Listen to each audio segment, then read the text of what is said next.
Chapter 1507. Published at 27th of January 2023, 12:34 and 29 seconds p.m. Chapter 1507. Not enough information. If audio player doesn't work, press stop then play button again. Heavy breathing filled the depths of the forest as a group of escapees gathered around one another and leaned on the thickness of the trees around them. At that moment, Lionel appeared at the treetops, his face still obscured by a blinding golden light. Seeing such a thing, Miguel and Noah frowned for a moment, but after realizing the potential issues, their brows relaxed. As the saying went, when smart people met together, there wasn't a need for so many words. The three of them very quickly came to a tacit understanding. "Where are you all from?" Lionel spoke in the language of the village people. Very quickly, he could see who among them grew confused and who among them responded with acknowledgement. It was just that easy for Lionel to tell who came from the Void Palace and who didn't. Aside from Miguel and Noah, there seemed to be three others. Still, this wasn't 100% factual. For all Lionel knew, there were different dialects. But, from what he had observed around the city, at least in this region, everyone should speak the same language. Lionel received many answers to his questions, much of which he couldn't really understand. They spoke of landmarks and locations he had never heard of, but they did so with confidence, so it was obvious that these were likely common places everyone knew about. After hearing their words, Lionel went through everyone one by one and began to destroy their shackles. It was more delicate work than breaking the cage had been, harder too, but since Lionel could use his hands, it wasn't that big of a problem. "Their gazes toward me turn a lot more worshipful the more I use my abilities.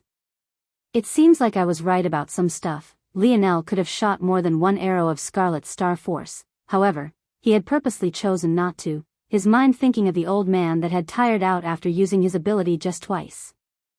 Although there wasn't much information, nor enough data points, if Lionel was correct, as he usually was, this world likely separated itself into people with powerful abilities and those without. And it was likely that the marker for powerful abilities was whether it could manifest itself in some sort of outward projection of force or not. In addition, though this was a greater stretch and a conclusion that Lionel was more doubtful of, there seemed to be more restrictions on abilities in this place as well. These restrictions likely weren't a product of their birth, but rather the world itself.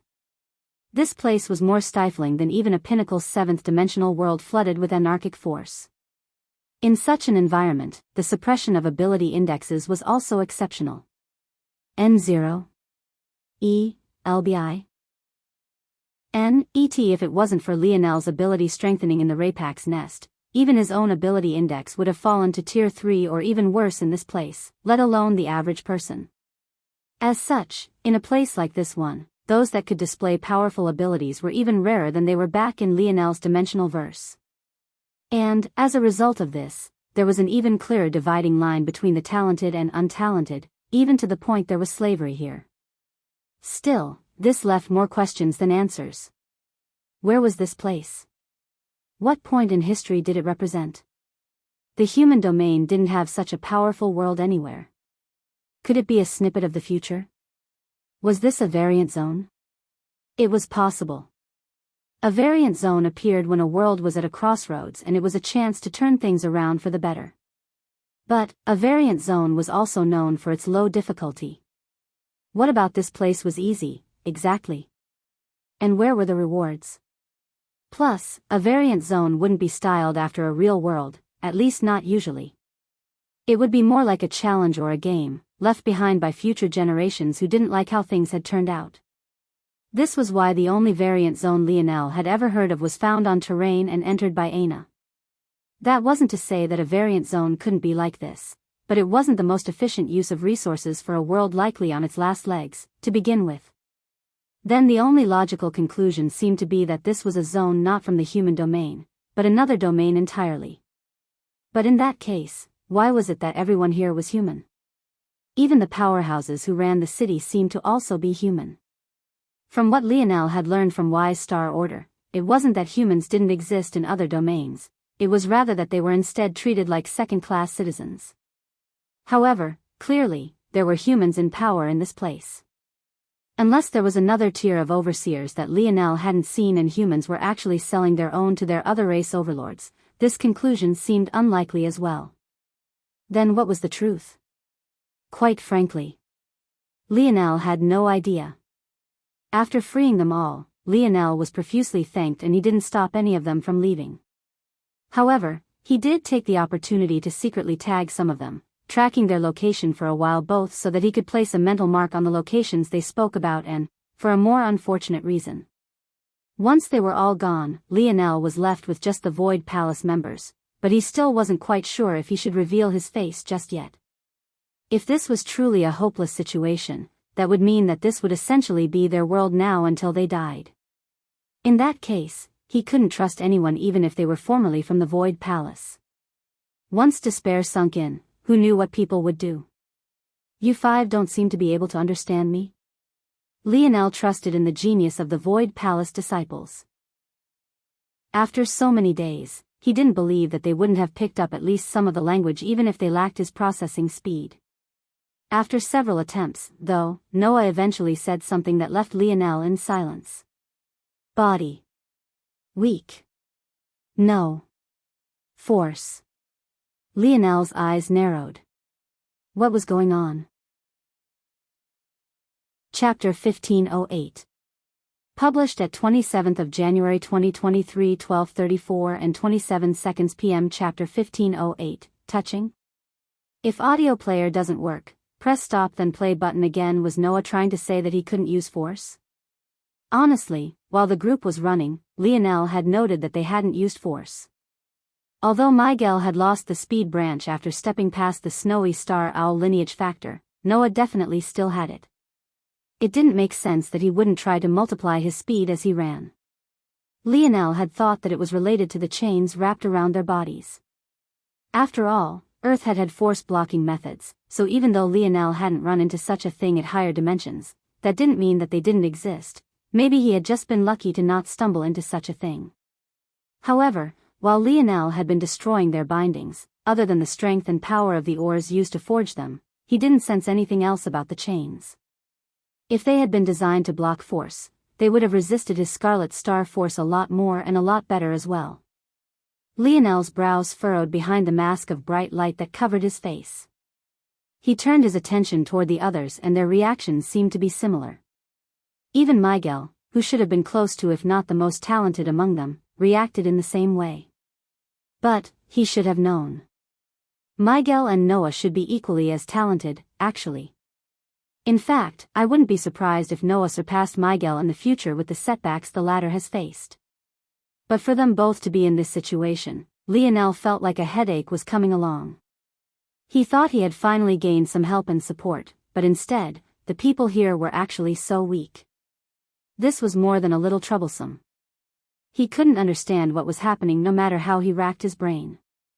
This world was, indeed, stronger than the Void Palace grounds, but it wasn't exaggerated to the point that such geniuses couldn't even bring out at least a portion of their strength. Lionel needed more information. He had to enter the city. Lionel stood before he hesitated slightly. Leaving everyone here without his protection would make things a bit troublesome. They had been caught once already. What if they were caught again?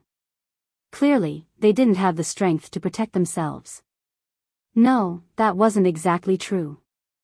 Although they couldn't use force, their bodies were still quite powerful, and that was especially so for Miguel who had the white stone elephant lineage factor. Lionel shook his head. He obviously couldn't bring them into the city with him. They wouldn't even be able to cross the bridge in their current state. Gritting his teeth, Lionel made a decision. You all will have to protect yourselves.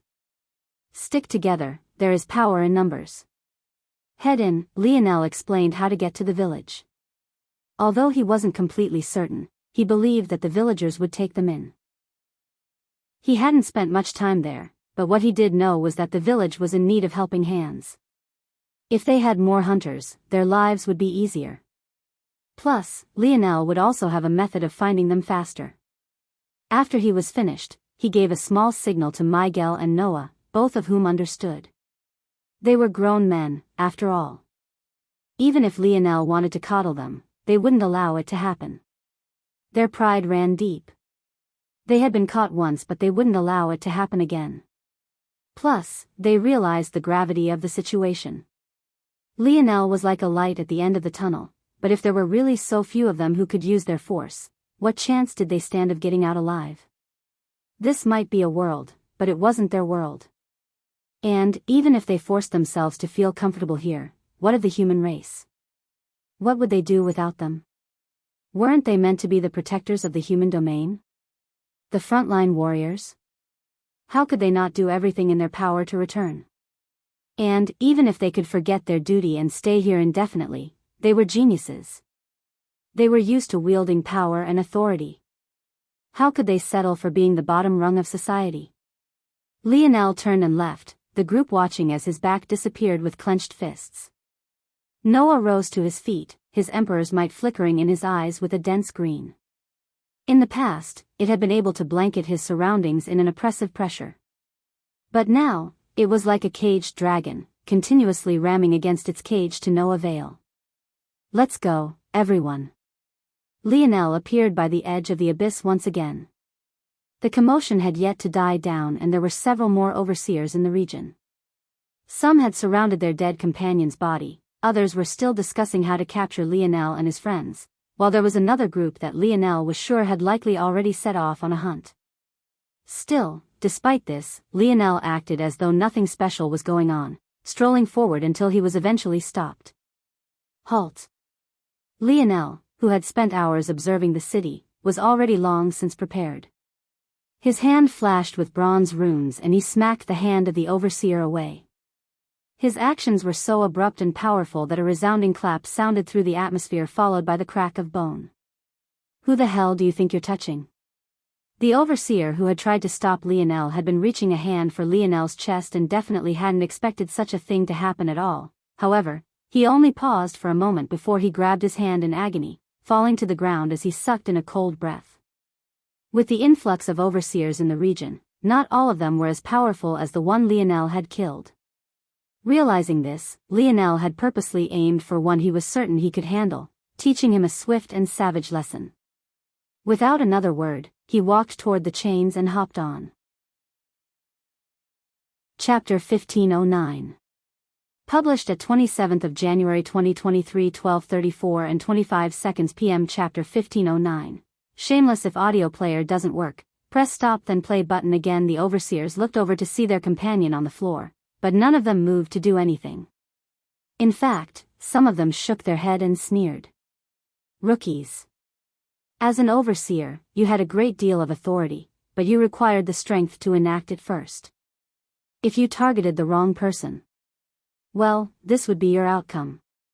Lionel had observed enough to see the subtle sort of balance that was played out here. This world was far more unregulated than the ones he was used to. Just judging by the fact that people died here every day trying to cross the chain bridges spoke volumes. This place was one where power spoke above all else. In that way, it wasn't too unlike the Void Palace. But, Lionel highly doubted there were rules against killing here. One might wonder, then, why it was that Lionel was chased like he was? That was even simpler. Where power ruled and money talked, there were obviously some people's bottom lines that shouldn't be touched. The fact slavery was allowed here meant that there was someone higher up that benefited from them. The overseers watched in silence as Lionel crossed the bridge. Since this young man they had never seen before dared to be so arrogant, he should have the strength to cross the bridge as well. Honestly, even they as overseers would choose to ride the snakes across unless it was an urgent matter. It wasn't that they didn't have the strength to cross, it was rather that no one would want to place their lives at risk for no reason. The rookie overseer who was still seething on the ground couldn't help but look toward Lionel's back with red eyes, hoping that he would fall over to his death. But, he didn't dare to voice this out loud. The chain swayed beneath Lionel's feet and his eyes narrowed. His control over his body was immaculate, but even he felt shaky in this place. There was definitely something deeper to these chains, something that went beyond what the naked eye could see. Lionel tapped his foot and shot forward as though he was racing across a track. His actions left the overseers frozen. There were very few who dared to use that kind of speed on the chains, they were few and far between. However, something told Lionel that this kind of speed was the only way to ensure his survival. The odd rushes of wind, the rhythmic swaying of the chains, there was something oddly hypnotic about them. Lionel subconsciously wanted to find out more, but it was precisely because of this that he blazed for. He had a feeling that if he focused so much on it, he truly would fall. In just a few minutes, Lionel had made it to the other side. But the fact it took him so long at such a speed was enough to show just the kind of behemoth-like city he was dealing with. When Lionel entered the gates, he found a world of metal. The homes, the shops, the skyline, all of it was encased in some sort of silvery metal, some sections far more rusted than others. The combination made some of the city look like a futuristic utopia and other parts look like the dilapidated ghettos of a dystopian hellscape. The push and pull somehow reminded him of the swinging chains to his back. Why did it feel like everything about this place was playing on his mind somehow? Lionel walked forward, trying to get a lay of the city. He had come here for information, but he didn't even know where he should be going, or even what he was looking for information about, truthfully. The answers he needed felt too broad. Understanding would require a comprehensive understanding of a world he had only just stepped foot into. Maybe there's an easier way? A library? An information center? What should I do about currency? It would feel suspicious if I just entered the city only to leave because I didn't have a place to sleep.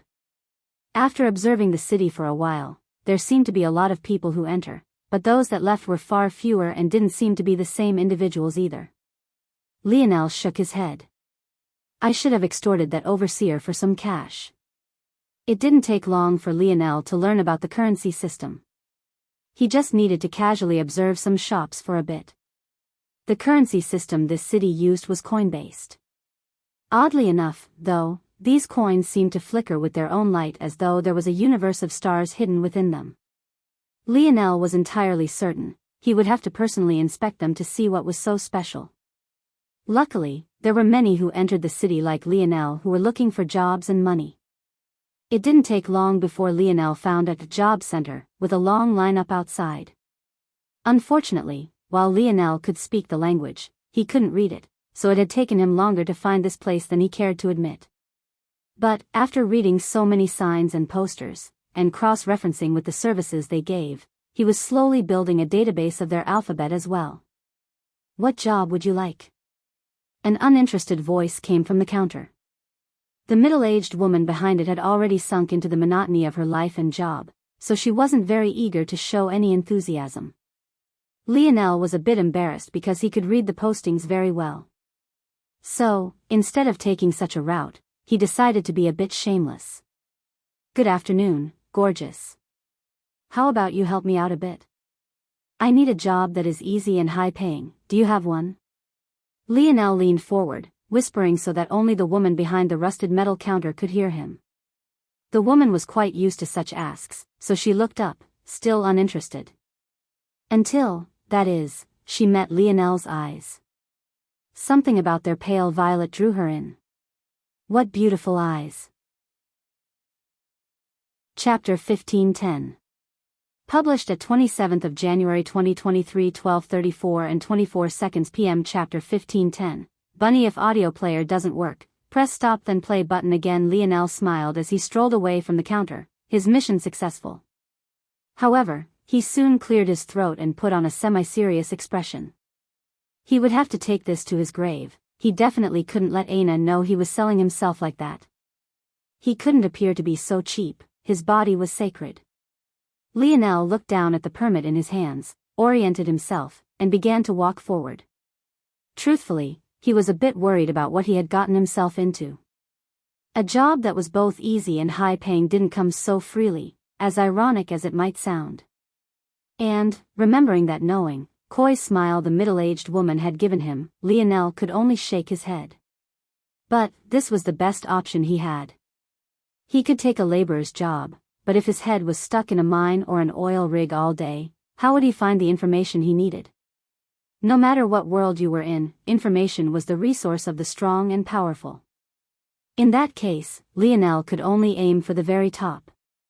When Lionel reached his destination and saw that it was actually a high-class restaurant, he grinned. It seemed he had hit the jackpot. Not wanting to cause trouble, Lionel wrapped around back. Nothing would be worse than ruining such a good thing. It only took a glance to see the kind of people they let into this place. If Lionel tried to enter with his current clothing, he would get chased out with a broom. After reaching the back stealthily, Lionel knocked on the door a few times and waited. About a half-minute later, the head of a man wearing what looked like a chef's cap poked out, a large cloud of steam following him. The man's face was so rosy that one would have thought that he was doing something very different from cooking. "Who are you?" The man's voice came out in a loud shout. It was either he was too used to his bustling work environment, or there was something wrong with his ears. Still, Lionel didn't say much and just handed over the permit. "Ah, a new brat? Good, good. And you're actually sensible enough to come around back instead of scaring away all my customers, not bad. If you can survive a few hours, I might call you back tomorrow." Lionel's lip twitched. What was that supposed to mean? Wasn't this supposed to be an easy job? Come to think of it, there's actually a group of ladies that just came in. Good timing. Lionel found himself being pulled in by his collar like some sort of ragdoll. This man had more strength than it seemed. Why he would become a cook with this level of strength was beyond Lionel entirely. "Kara, get the new brat into an outfit and show him the ropes." When Kara rounded a corner, Lionel choked on his own spit. He didn't like where this was going one bit, not the slightest bit. This wasn't an easy job at all. In fact, if he wasn't careful, he would leave here only after losing a layer of skin. Kara was dressed like a bunny rabbit, her legs covered in fishnet stockings. Lionel was in an all-new world, but he was sure that this was a universal language all men could understand. She was tall, or maybe it was just the 6-inch high heels she wore. Either way, her legs were definitely long, slender, and toned. The black leotard she wore gripped tightly to her ground and around her waist, wrapping around her back to split what must have been 2 fleshly mounds into 4. It wasn't shy about tightening around her in the slightest, and that pattern continued with her chest as well.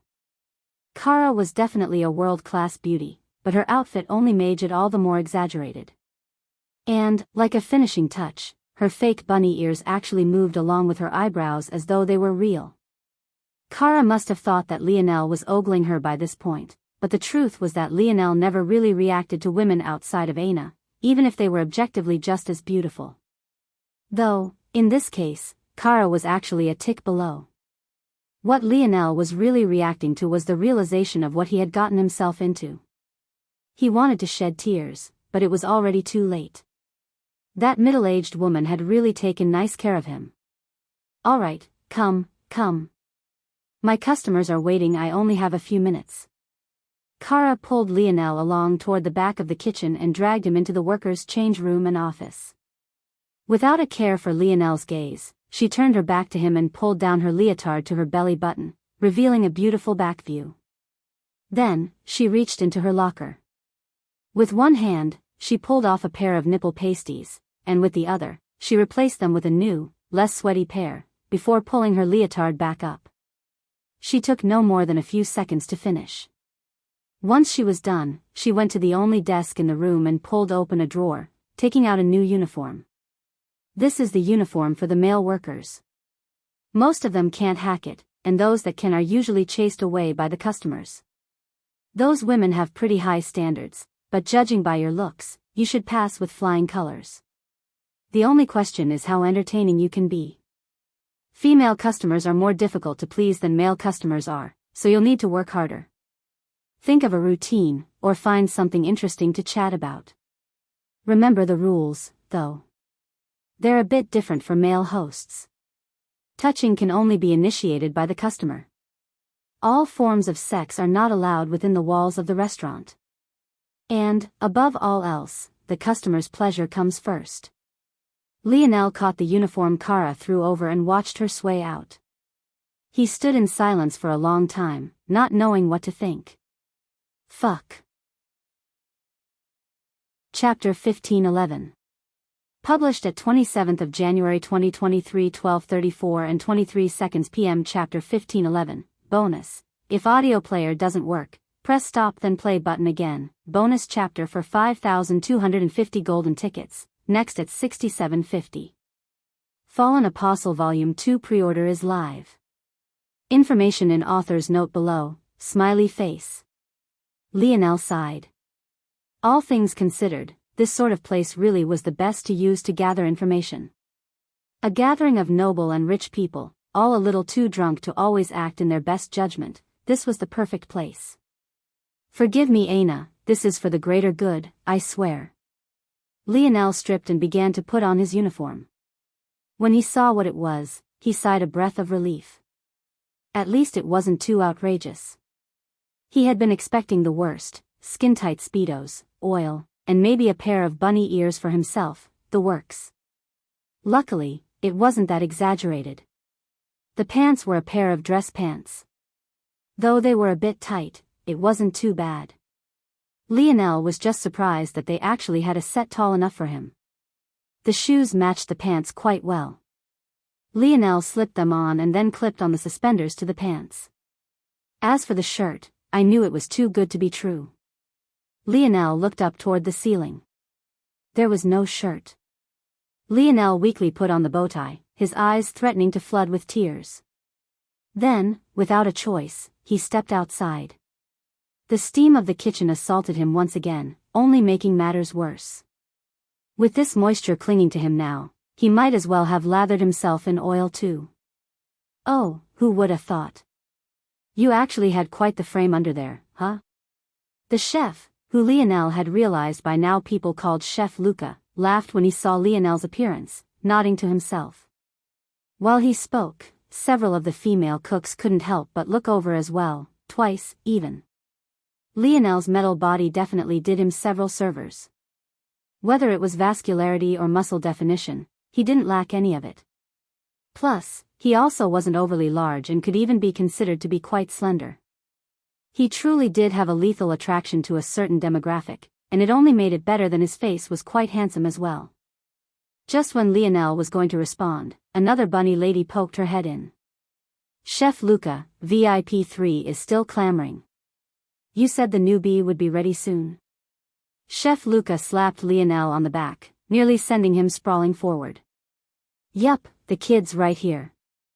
Don't eat him up before he gets up there, he's for the customers. The new bunny girl's eyes lit up when she saw Lionel, eyeing him up and down. Her hand even had the audacity to reach for his crotch as though she wanted to check the goods, but was quickly caught by Lionel's hand. She giggled as though it wasn't a big deal. Feisty. If you let me touch I would have given you a taste, too bad. Alright, come, they're waiting. Lionel could only speechlessly follow. He had been about to get angry at the bunny girl, but she moved on so quickly that he couldn't even ramp up a response.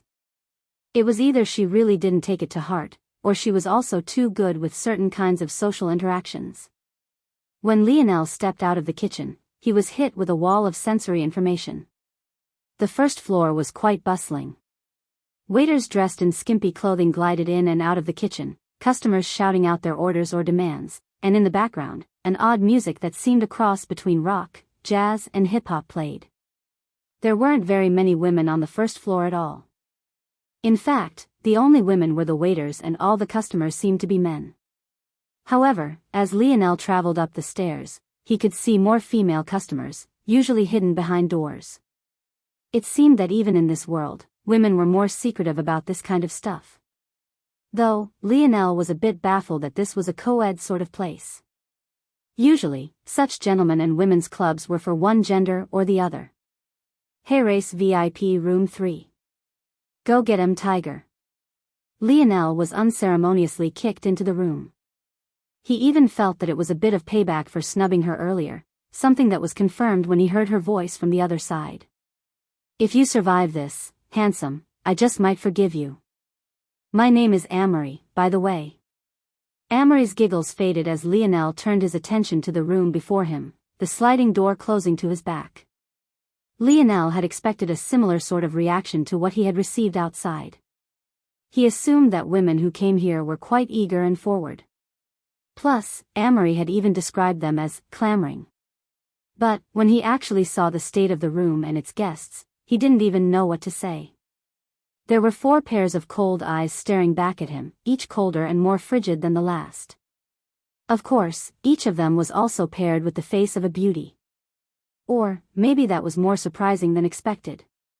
There were 5 total people, the 5th of them seeming to be the most amused of them all. Lionel didn't need anyone to tell him that this mischievous young woman had probably been the one to insist on his appearance. From what it seemed, the others didn't even welcome him here, and that just made the clothing he was wearing seem even more inappropriate. Lionel wasn't a person who got embarrassed easily, but that was more a product of the way he lived life. He did and acted as he pleased, following his own mind and heart, so of course there was nothing to be embarrassed about. But this, he hadn't planned or decided on any of this.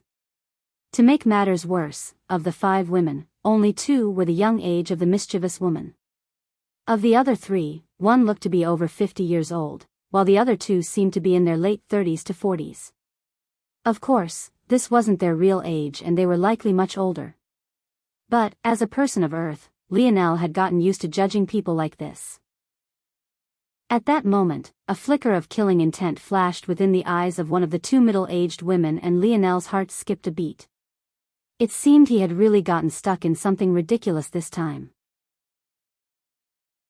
Chapter 1512.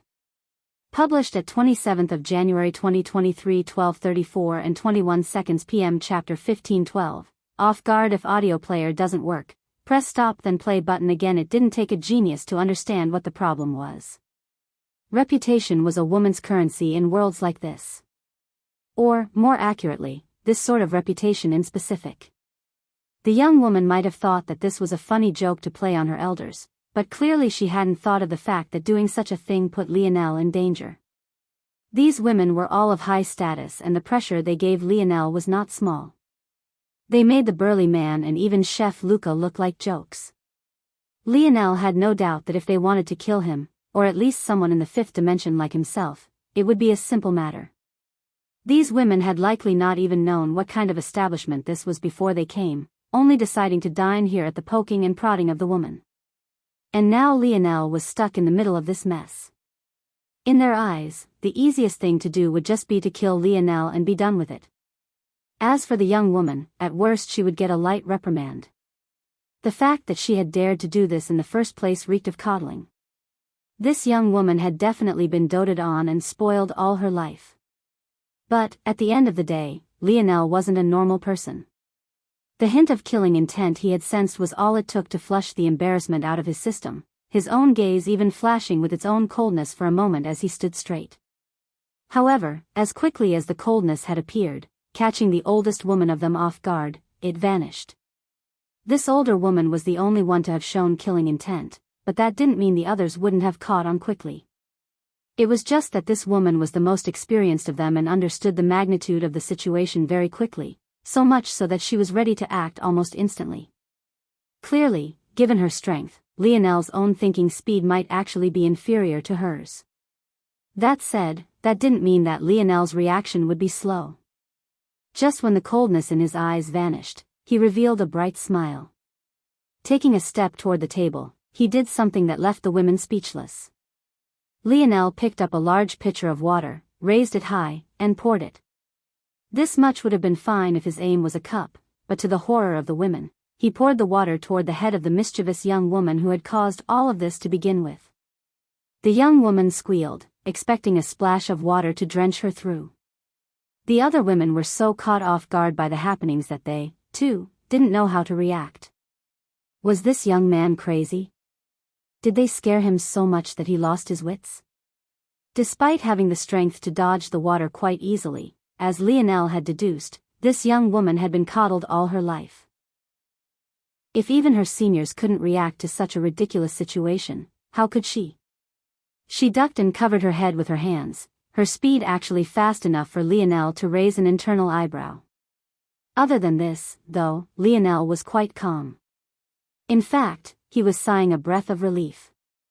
So long as they didn't act now, they wouldn't act later, at least not until much later, that is. Luckily, they hadn't thought of the possibility that he could be trying to start a wet t-shirt contest. If they did, then he really would be finished. But, to these prim and proper older women, when would they have ever stumbled into such a thing? They would probably only realize the problem after the young woman was drenched.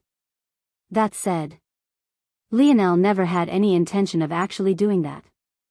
Just when the water was about to hit the young woman's hand-covered head, Lionel's free hand rose and sparkled with a delicate bluish-black energy. Like that, the flowing water became a sled of ice, the ice cubes that had once been in the pitcher following the winding trail of Lionel's fingers. The ice cubes became like sleds flowing down a mountain of snow, curving and often nearly falling time and time again as though they were in a real race. The ice track wound around Lionel and the young woman's bodies, filling the room with a refreshing cool air that it had lacked before. Then at the end of it all, the ice cubes fell from the end of the track and it seemed as though Lionel had finally made a mistake. But, to the astonished gazes of the women, one by one, the ice cubes neatly stacked themselves into a tall tower, wavering only slightly, but ultimately remaining steady. Wah! The young woman had long since risen her head, watching this scene with a hint of unconcealed delight in her eyes. She had never seen anyone with such masterful control of force before. At that moment, Lionel clapped his hands and the slide of ice shattered into twinkling crystals that he quickly caused to gather up above his hand. With a pitcher in one hand and a twinkling ball of ice in the other, Lionel brought them together once more. Just like that, there was a plop of water and the ice had once again become a pitcher of liquids, the frosty force having been pulled out entirely. Lionel flicked his wrist, allowing the frosty energy to shoot toward the ceiling as he used his now free hand to pick up another pitcher of water. Then, he began to pour them both over the tower of ice cubes without even the slightest hesitation. Right then, the ball of frosty energy he had thrown into the air fell back down, colliding with the two streams of water and the ice cube until they all formed a giant cube of ice about the size of a head. Lionel placed the two pitchers of water down and revealed a charming smile. He tapped his foot on the ground, causing the table to quake and allowing a butter knife to fly up, spinning into his hand. Then the butter knife began to glow with a golden light that caught the older women off guard and left the young woman dazzled. Chapter 1513.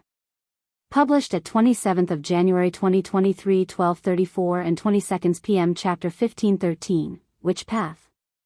If audio player doesn't work, press stop then play button again. The young woman might not understand the magnitude of what they were seeing, but how could these older women now? In order to control the ice slide like Lionel had, he not only had to be able to control force outside of himself. In this world, this was something so rare that they didn't know how to put it into words. Lionel was oblivious to this, only doing what he needed to do to survive. But, he had already shocked the oldest women of them to such an extent that not only had her killing intent vanished, she looked toward Lionel with quite some interest. Of course, this interest had nothing to do with Lionel's looks, she was long past that age. And, even if she wasn't, she was trained enough not to show it on her face. No, this interest was something entirely different, and it only grew further when the butter knife began to glow. The older woman sat up, perched toward the edge of her seat. And then, Lionel's hands began to move. It felt like watching poetry in motion. Though, it mostly lacked substance. Lionel didn't have the skill to add artistic conception into something so complex, but what he did have was his dream world projection. When it came to copying, Lionel was even better than a computer. A camera would be limited by its lens and the number of pixels it could capture. How could it compare to the human eye? And, beyond that, how could the human eye possibly compare to internal sight? And, even a step beyond that, how could internal sight compare to Lionel's starry spirit domain? In just a few elegant strokes, the cube had already become a head. In a few more, it gained delicate feminine features. And, in just a few more, it was so obvious what the results would be that the young woman began clapping her hands excitedly, the pinkish hue of her irises dancing with life and vitality. Just a few minutes later, Lionel scooped up an empty plate and slid the head onto it, the gorgeous portrayal of a beautiful young lady being left behind. I hope you've enjoyed. I don't wish to intrude on your meal any longer, so I will be leaving now. Take this as a parting gift. Lionel bowed and stepped back, his hand already on the handle. He had no intention of pushing his luck any further. These women were far too dangerous.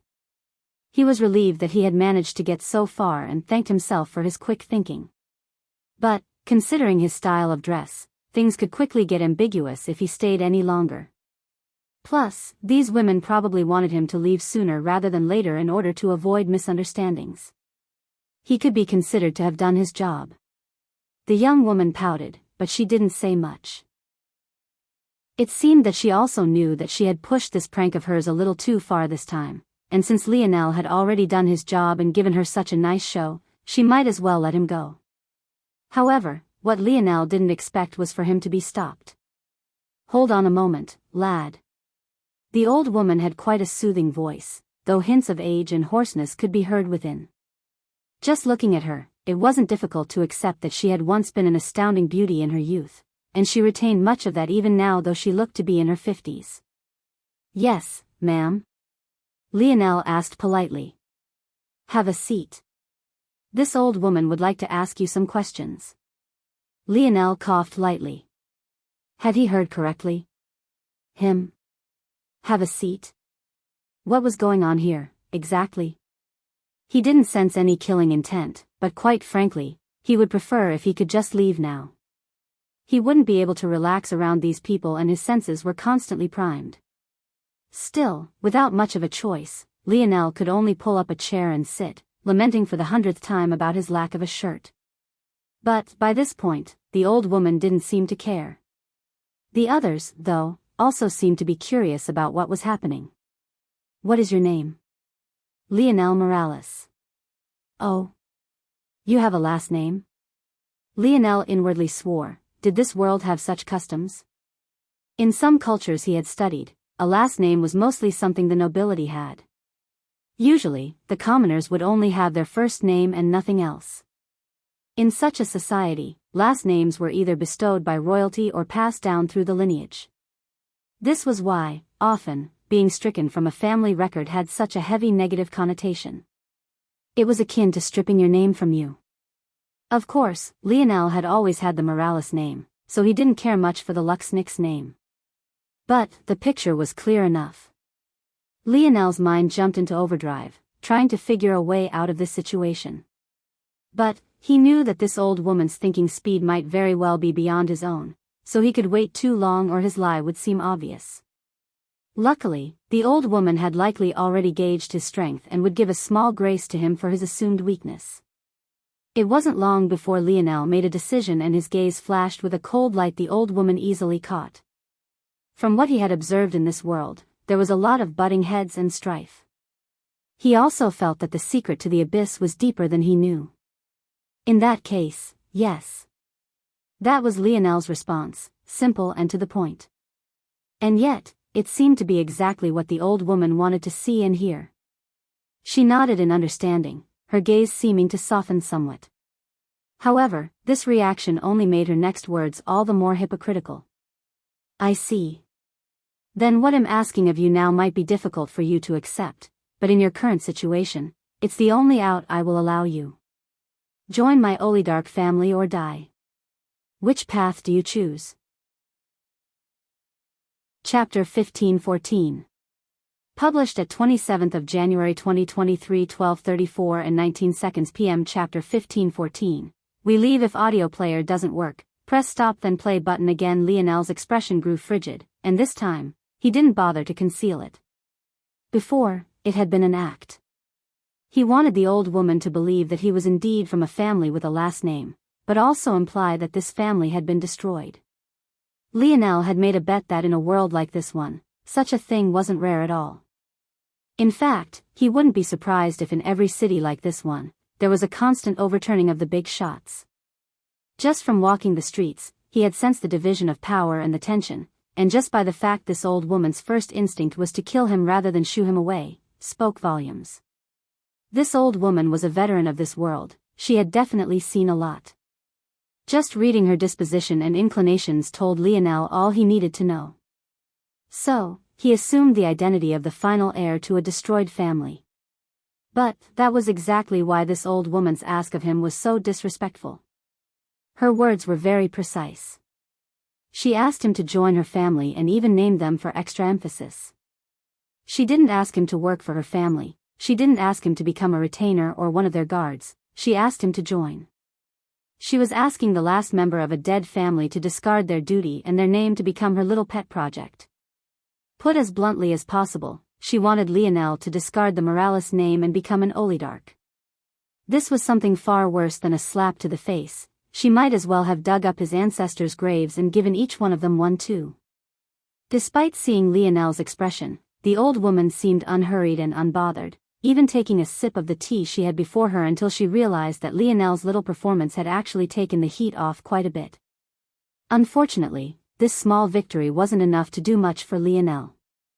This world didn't mean much to him, it was just a zone he would be doing everything in his power to get out of. However, the character he was playing had no choice but to react like this. Well, if Lionel were to say that it was all an act, that would be an outright lie. His name was given to him by his father, the man he respected most. And, even if he hadn't cared about his name that much, he didn't take too kindly to others disrespecting him. The young woman seemed stunned by the change in the situation, and even more stunned by Lionel's demeanor. She couldn't remember anyone ever daring to look at the old woman like that, ever. People were usually as quiet as mice around her, which was precisely why she thought that this prank would be so funny. Hey! Don't look at my grandma like that. What's so wrong with joining my family? Lionel completely ignored the young woman. He had already forgiven her once for ignorance, but now he was getting annoyed. She looked to be in her 20s, he really couldn't understand how she had made it so far while being such an airheaded brat. Seeing Lionel ignore her, the young woman almost flared up again, but she was doused by a gaze from her grandmother. Mistress Oligarch put her teacup down, her movements unhurried. She couldn't enjoy lukewarm tea, plus, she didn't really care about giving Lionel time to think. They had already been in this establishment for far too long and they had indulged her granddaughter's prank enough as well. She calmly rose to her feet. You will come with us. If you perform well, you will receive more chances. I can see that you've yet to be promoted to the 6th star, likely because your records of how to do so were lost along with your family. If not for this, I doubt a talent of your caliber would still be in the 5th star after all this time. Do your duty and you'll earn a path even to the charmed path. If you exceed my expectations, I might even give you a chance to court and marry my granddaughter. Lionel furrowed his brow. 6th star? What the hell was that? The young woman blinked before she suddenly registered her grandmother's words. In that instant, she flushed completely red. Grandma. Mistress Oligarch chuckled and walked over to ruffle her granddaughter's hair. We leave. Now. The other women stood quickly, following the old woman's lead. In the end, it seemed that there was no intention of giving Lionel a chance. The process of leaving the restaurant wasn't very difficult at all. Lionel was a new recruit to begin with and Chef Luca seemed too scared even to raise his head too high. What Lionel didn't know, though, was that soon after they left, a squad dressed in deep blacks appeared, slaughtering everyone. Whether it was Chef Luca, Kara, or the mischievous Amory, all of them were now nothing more than corpses drowning in crimson alongside the customers they had been serving that day. Oblivious to this, Lionel could only make his way to the Oligarch estate, a large land near the very center of the city. No, it could be said that it was the center of the city, the very beacon of the land itself. Lionel was, of course, finally given a shirt. And this shirt also happened to make his dress pants and shoes quite well, turning him from half a male stripper to a respectable young man in a single bound. The young woman, whose name Lionel knew to be Athri by now, seemed to become far more reserved now. However, Lionel wasn't in the mood to be bothered with her at all because his situation only seemed to become worse. Upon entering the estate, he was ushered toward what they called their crafting hall where he was unceremoniously tattooed with an odd mark on his shoulder blade. He grit his teeth as the energies that formed it drilled down through his skin and onto his bone and seemed to drain his force. Lionel's senses were far too sharp. After seeing the tattoo just once, he knew it was designed to track him. They really wanted to keep him in his place. Without even time to rest and recover, he was called to Mistress Oligarch once more. It seemed that she already had something for him to do. Chapter 1515. Published at 27th of January 2023 12:34 and 17 seconds p.m. Chapter 1515. Guarantees if audio player doesn't work, press stop then play button again. Check out my new novel, Spirit Beast Enlightenment. 20 chapters out already. I don't plan on contracting it to WN either, so there's a potential to read to the end for free and another option to pay off-site for advanced chapters whenever you want. Lionel entered what he assumed was Mistress Olidark's office. However, despite seeing the older woman there, he didn't say a word, simply standing silently. He met her gaze and he even seemed to be quite relaxed. The coldness in his eyes had been replaced by a dull indifference, but his mind was constantly working at faster and faster speeds.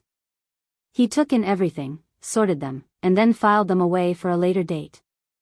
Mistress Olidark seemed to realize that Lionel had no intention of respectfully greeting her like most would, but the result only made her chuckle. The more stubborn you are, the more difficult this will be for you. It's really that simple, a smart boy like you should be able to understand this. Lionel didn't respond at all, his eyes meeting Mistress Olidark's without a word. He wasn't a fool. In fact, if he fell in line so easily, rather than appreciating it, Mistress Olidark would keep him even further away. Someone that couldn't control their own emotions was far less of a threat than someone who could change their face on a dime. Any talent of Lionel's caliber would have their own pride. If he could so easily ignore it the moment a juicy piece of meat was dangled before his face, then he wouldn't be worth much to begin with. Mistress Olidark wanted him to both abandon his family name.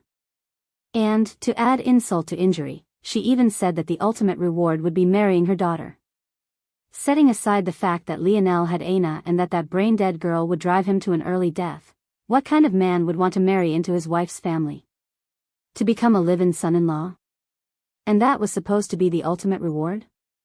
Plus, even if Lionel was so shallow as to go after Athri for nothing more than her beauty, could she even compare to Aina? She was still several points below his girlfriend, so Mistress Olidark was far too arrogant to believe that her granddaughter was really so enticing. At that moment, Mistress Olidark pulled out a document that seemed to be made of thick hide and unfurled it.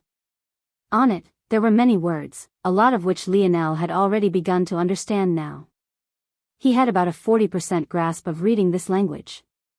He would probably need an extra 2 or 3 days to grasp it fully. That time frame could be made faster if he gained access to a library or a dense amount of text. But, he somehow doubted that he would get such an opportunity anytime soon. Sign it. Lionel's eyes narrowed. Signing something he couldn't fully understand? Absolutely not. There didn't seem to be any binding force arts on it, but Lionel still knew too little about this world to make a perfect judgment just yet.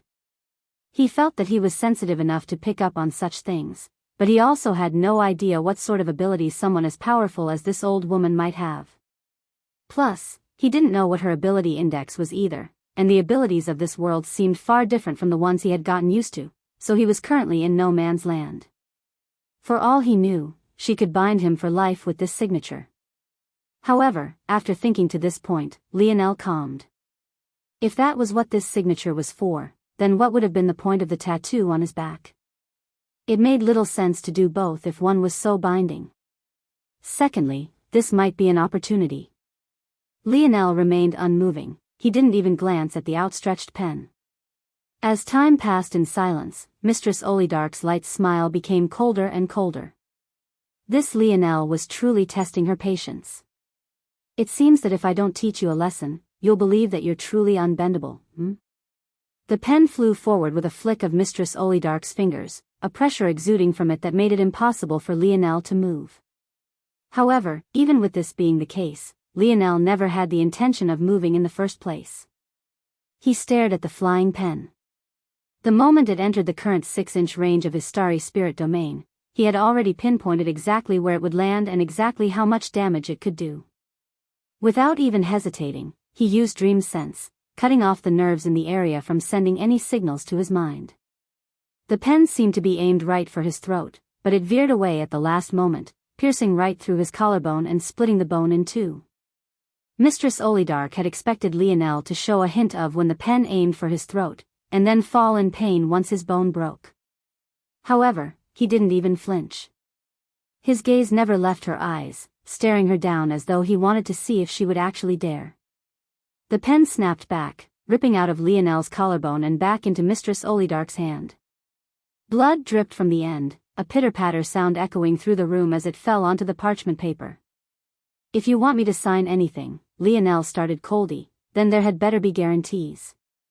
I'm not going to sign away my name and my dignity just so that you can string me along for a few decades until I've run out of use to you. If that's your plan, you might as well try and kill me now." "Try?" Mistress Olidark's cold smile turned into a deeper sneer. "Do you think you can even breathe if I don't allow you to?" The files in the room rustled, a pressure the likes of which caused the room to shake. The force threatened to bring Lionel to his knees, but his gaze only continued to flicker with a hidden violet. "Yes, you can try." Lionel's voice didn't waver, his coldness matching Mistress Olidark beat for beat. Chapter 15-16. Published at 27th of January 2023 12:34 and 15 seconds p.m. Chapter 15-16. Light and Dark Branch. If audio player doesn't work, press stop then play button again. Check out my new novel, Spirit Beast Enlightenment. 20 chapters out already. I don't plan on contracting it to WN either, so there's a potential to read to the end for free and another option to pay offsite for advanced chapters whenever you want.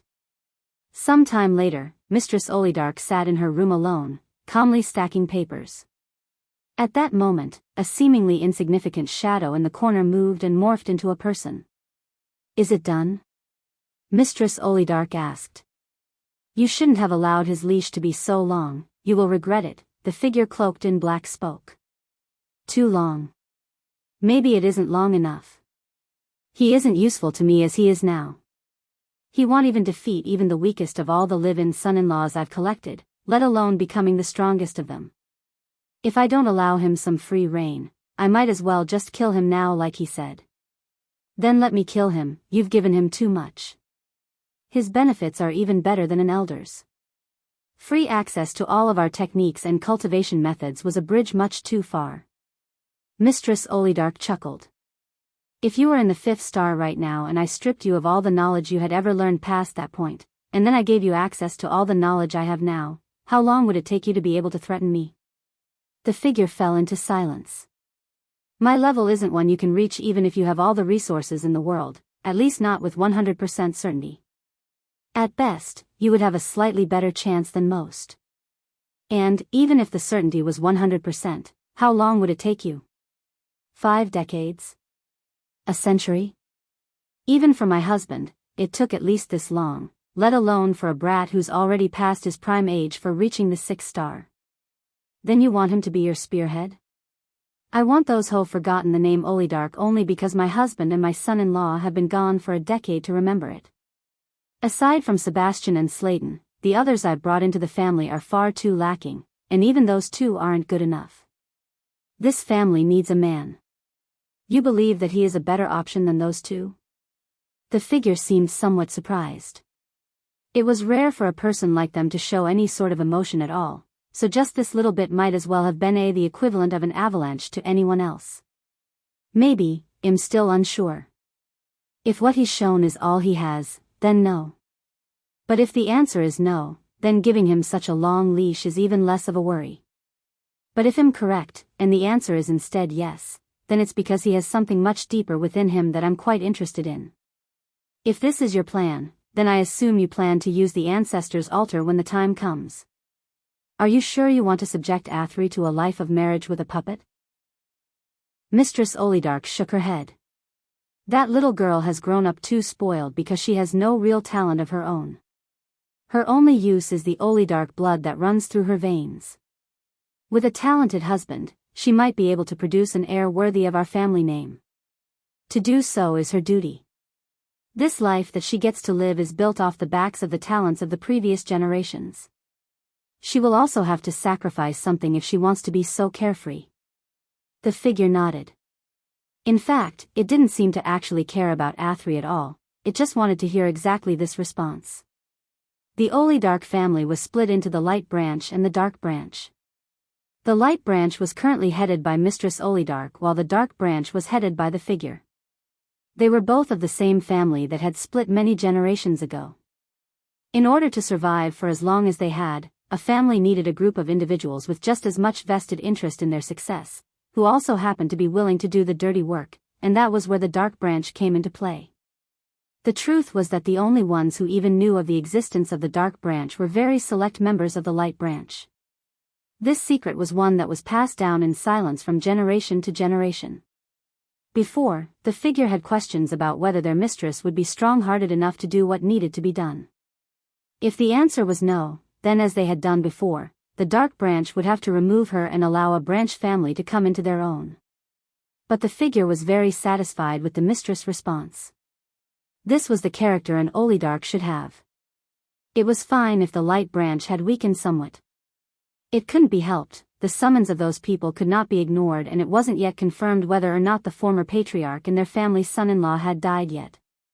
There was still a good chance they hadn't. Physical weakness was allowed. However, a weakness of the heart should be rooted out as quickly as possible.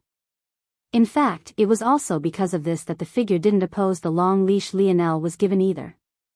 To be dauntless in front of death was exactly the kind of character an Olidark son-in-law should have. That said, I haven't let him off too easily. Mistress Olidark finished arranging her papers and stood. If he wants to take advantage of that long leash of his, he'll have to earn it. I've used a squad to keep an eye on him to make sure he doesn't get any funny ideas, but I'm sure he's smart enough to know that since I've released him so easily, I can reel him back in whenever I want. As Mistress Olidark had said, Lionel was already sent out of the estate on a mission. And, he could obviously guess that he would be monitored if he was being let go so easily. What wasn't easy was what he was tasked to do. He stood at the edge of a deep abyss, shaking his head. His collarbone had yet to heal, but he was being sent on a death mission. How fun. Chapter 15-17. Published at 27th of January 2023 12:34 and 13 seconds p.m. Chapter 15-17. Abyss. If audio player doesn't work, press stop then play button again. Lionel took a seat at the edge as though he couldn't sense anything around him. As expected, the abyss had wrapped all the way around the city. As for why, Lionel felt that he had a small understanding now after listening to Mistress Olidark. This city was placed here to protect what Lionel assumed was the world at large. As for what it was protecting the world from, it was down there, in the abyss. Lionel assumed that all of the cities were probably like this, protecting some sort of abyss from something. This sort of environment would also explain why everyone was always so high-strung and focused on power. They were, quite literally, on a battlefield. Mistress Olidark's exact words just a few minutes ago were, "My Trith city has been protected by my Olidark family for centuries. If you want guanrantees, fine, I'll give them to you. But, you won't receive them for nothing. Since you want to make this an equal exchange, we can do so. Everything you do will be done based on merits.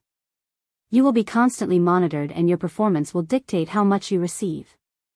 However, if you want to unlock these options, you'll have to bring me back the head of a 6-star demon. If you can't do that, you're not worth investing in." From these words, Lionel had made his deductions, and now he was sitting at the edge of the abyss. There were several people around him giving him odd looks, but they didn't say anything more and went about their business. This section of the city not only had chains running across, but they also had chains dangling down. Clearly, these chains were meant to be used to descend to whatever world was below. Lionel watched a group climb back up, beaten and haggard. One of them had lost an arm, and yet he was helping another who had lost a leg to walk. Yet, they were all grinning ear to ear, carrying bags of a bloody something. It was clear that whatever they had killed down there made the journey worth it for them. However, there were quite a number of teams that didn't have expressions that were nearly as happy. It was either they had lost someone precious to them, or their harvest wasn't as great. Just by observing this alone, Lionel was sure that there were huge numbers of groups that never returned at all. It was cruel. Lionel had thought that the Void Palace was already a cruel enough place, but at least that establishment was a gathering of geniuses, the best humanity had to offer. But from what it seemed here, no one had such a chance.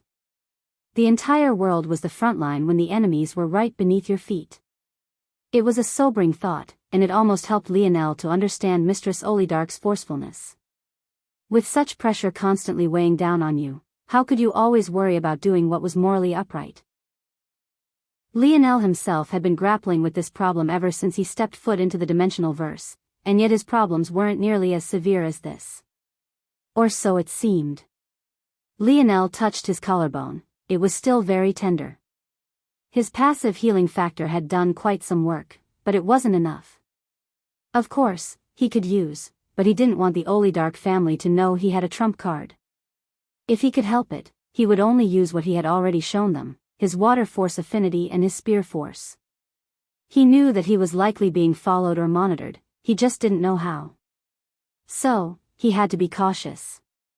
Plus, he was about to enter a battlefield. Who knew if he would need to use within the next 24 hours? It would be foolish to waste it now. With his touch, Lionel winced a bit, but eventually shook his head.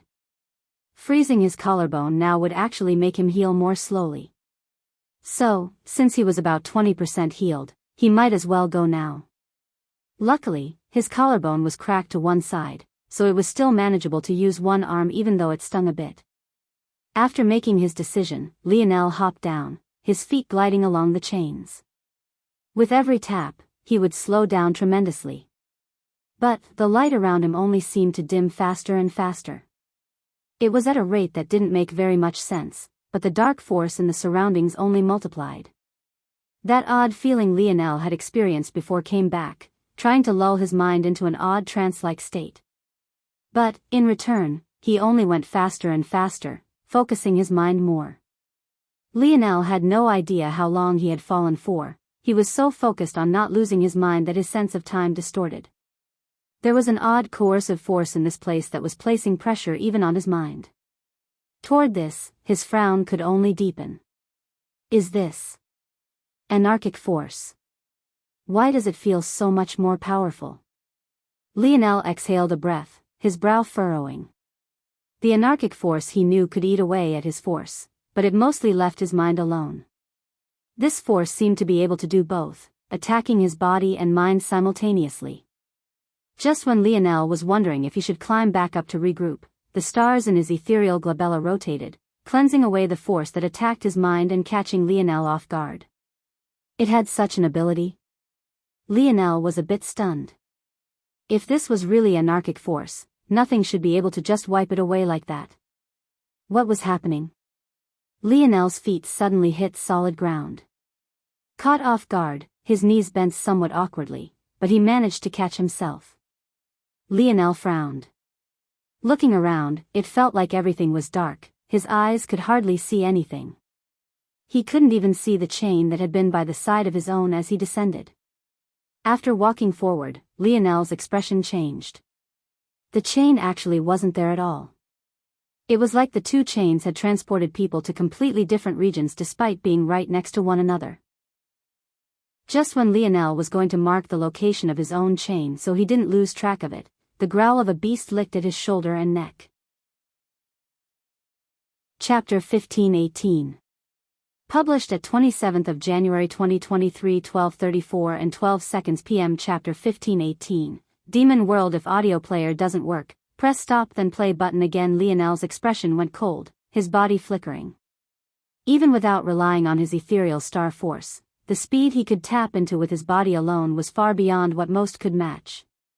A spike of pain came from his collarbone, but with his dream sense, he would never allow it to impact his movement. At that moment, a sharp wind whistled by his neck and shoulder. The danger made Lionel's hair stand on end, but he still didn't see the result. However, just because he couldn't see it, doesn't mean he couldn't hear it. A whip-like mark cut across the ground, the grating sound of stones splitting entering Lionel's ears.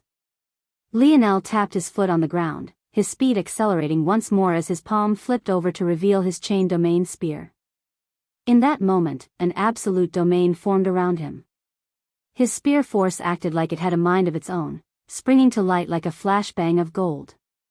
A cycle of spear force spiraled to life, rotating with a vicious momentum ready to shred everything in its path to pieces. At the same instant, Lionel secretly tapped into his wisdom spirit branch, allowing his eyes to be replaced by that of the starry-tailed fox. His pupils dilated, a slightly brighter sheen taking hold of his irises. Though it was weaker than when he allowed himself to fully enter his fox form, it was far sharper than his normal vision. What he saw, though, made his eyes narrow once more. His spear force formed a wall of rotating golden energies. Beyond it, a grotesque humanoid beast-like creature fought against it, its flesh somehow strong enough to withstand it. It looked like a werewolf, but not. It stood on digitigrade hind legs, but its hands, or rather paws, had sharp claws that were each like scythes. Not a single one of them was shorter than 2 to 3 feet. It had a long snout like a wolf, but it also had a mane like a lion. Well, if a lion replaced all its hair with a dense black fire instead, that is. Its crimson gaze stared at Lionel through the rotating cyclone of spear force, its scythe-like claws trying to rip a path through. Lionel's expression turned cold. Piss off. Forceful. Lionel's spear pierced forward, his blade unceremoniously tearing a hole through the werewolf's fire mane and leaving its neck in pieces. The werewolf demon beast's crimson eyes widened, before it fell to the side. It didn't think that Lionel would actually be so powerful. However, what made Lionel's heart grow cold was the fact he didn't see any fear of death in the creature's eyes. There was only surprise at Lionel's strength and nothing more. It was as though it never really cared about its life in the first place. The shadows watching Lionel's progress also paused in surprise. Even for someone in the 6th star, taking out a 5-star demon in a single strike was not a simple feat. Demons were far more exaggerated creatures than beasts. They tended to be much more powerful than their base realms would dictate. Lionel's head snapped in their direction, his cold gaze squinting somewhat. The shadows didn't move an inch. They had slipped up once, but they were extremely professional. It was just that Lionel's feat was far too surprising. This was definitely something they would have to report later. In their estimation, so long as they didn't move, Lionel would eventually believe that he had made a mistake and turn away. And, sure enough, Lionel turned away again after frowning slightly. Still, they couldn't help but be inwardly shocked again. Such a small slip-up wasn't something that a 5-star should have been able to see through either. What they missed, though, was Lionel's sneer after he turned away. He had been making it a point not to show too much of his strength. But this was still within the realms of acceptability. He would be fine so long as he only continued to lean on his water force and spear force. However, he had purposely made that strike as dazzling as possible for 2 reasons. First, he wanted to learn of the standards of this world, and he also wanted to expose those following him. Now that he knew where they were, they could forget about continuing to hide from him. So long as he knew exactly where they were, he would be able to protect his life better without being too restricted. He could take advantage of their perspective to hide more of his strength, while simultaneously not being worried about displaying a bit more of it. Lionel shot forward. In such a dark area, he had definitely released far too bright of a light. He was practically yelling and screaming to every threat that he was right here. He made sure to note where the chain was. While he trusted his sense of direction, the fact the adjacent chain had disappeared told him that there was more to this world than he thought. Surprisingly, though, the darkness didn't remain for long. Lionel went from being shrouded in a perpetual black to entering a work of red-black a moment later. Up ahead, there was a land of mountains and hills. The earth was a dark red and the skies were a black-violet. The clouds had a weird bluish hue to them that made it feel like the fog of a hallucinogenic drug. Lionel's head snapped back and he found a curtain of blackness. The abrupt change was jarring and didn't make much sense, but Lionel deduced that this was likely something that kept the city and the above world protected. He was correct.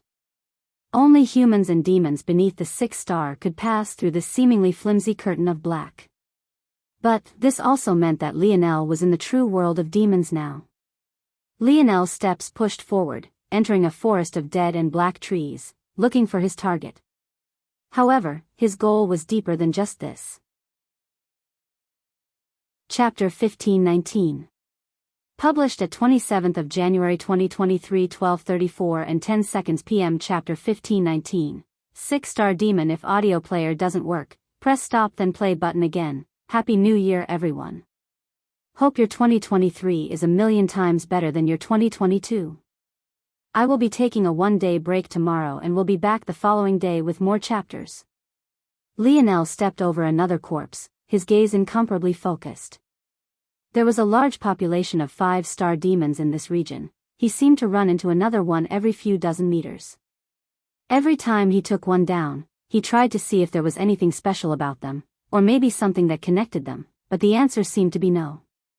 What he didn't know was that the shadows that were following him all had weird expressions. They had never seen someone so casually ignore demon corpses like that. Did he not know the value of them? Or did he really not care? 5-star demon corpses were very useful even into the 6-star, only 7-star individuals wouldn't bother to give them a second glance. Well, either that, or the true geniuses of the 6-star. Of course, they had no idea that Lionel truly didn't know. Lionel knew that he was being watched, so he was trying to find a method of stealthily finding out what he needed. If he couldn't, that much would be fine too. After he gained access to the oligarch family's library, he would find out one way or another. It wasn't that difficult for him to kill these demons to begin with. It was at times like this that the range of his starry spirit domain being so short was truly a problem. If he just had a meter or two, then he could envelop the demon corpse entirely. Then, he could enter it perfectly into his dream's simulation, then use a dream clone to check several methods of making use of these corpses. So long as the process wasn't too involved or require anything too complicated, it would only take him a few seconds to figure out why these demons were so valuable. Unfortunately, he couldn't do this, and there wasn't anything that seemed to tie these demons together. They all were of varying sizes and strengths. They used different methods to attack. They didn't even look the same. After the first werewolf demon, they ran into a spider demon, a snake demon, and he had even run into a weird-looking whale demon that quite legitimately looked like a whale with 2 powerful legs. How could he find any patterns like this? Lionel's steps paused, his heartbeat becoming more solid and sustained. Up ahead, there were 2 demons.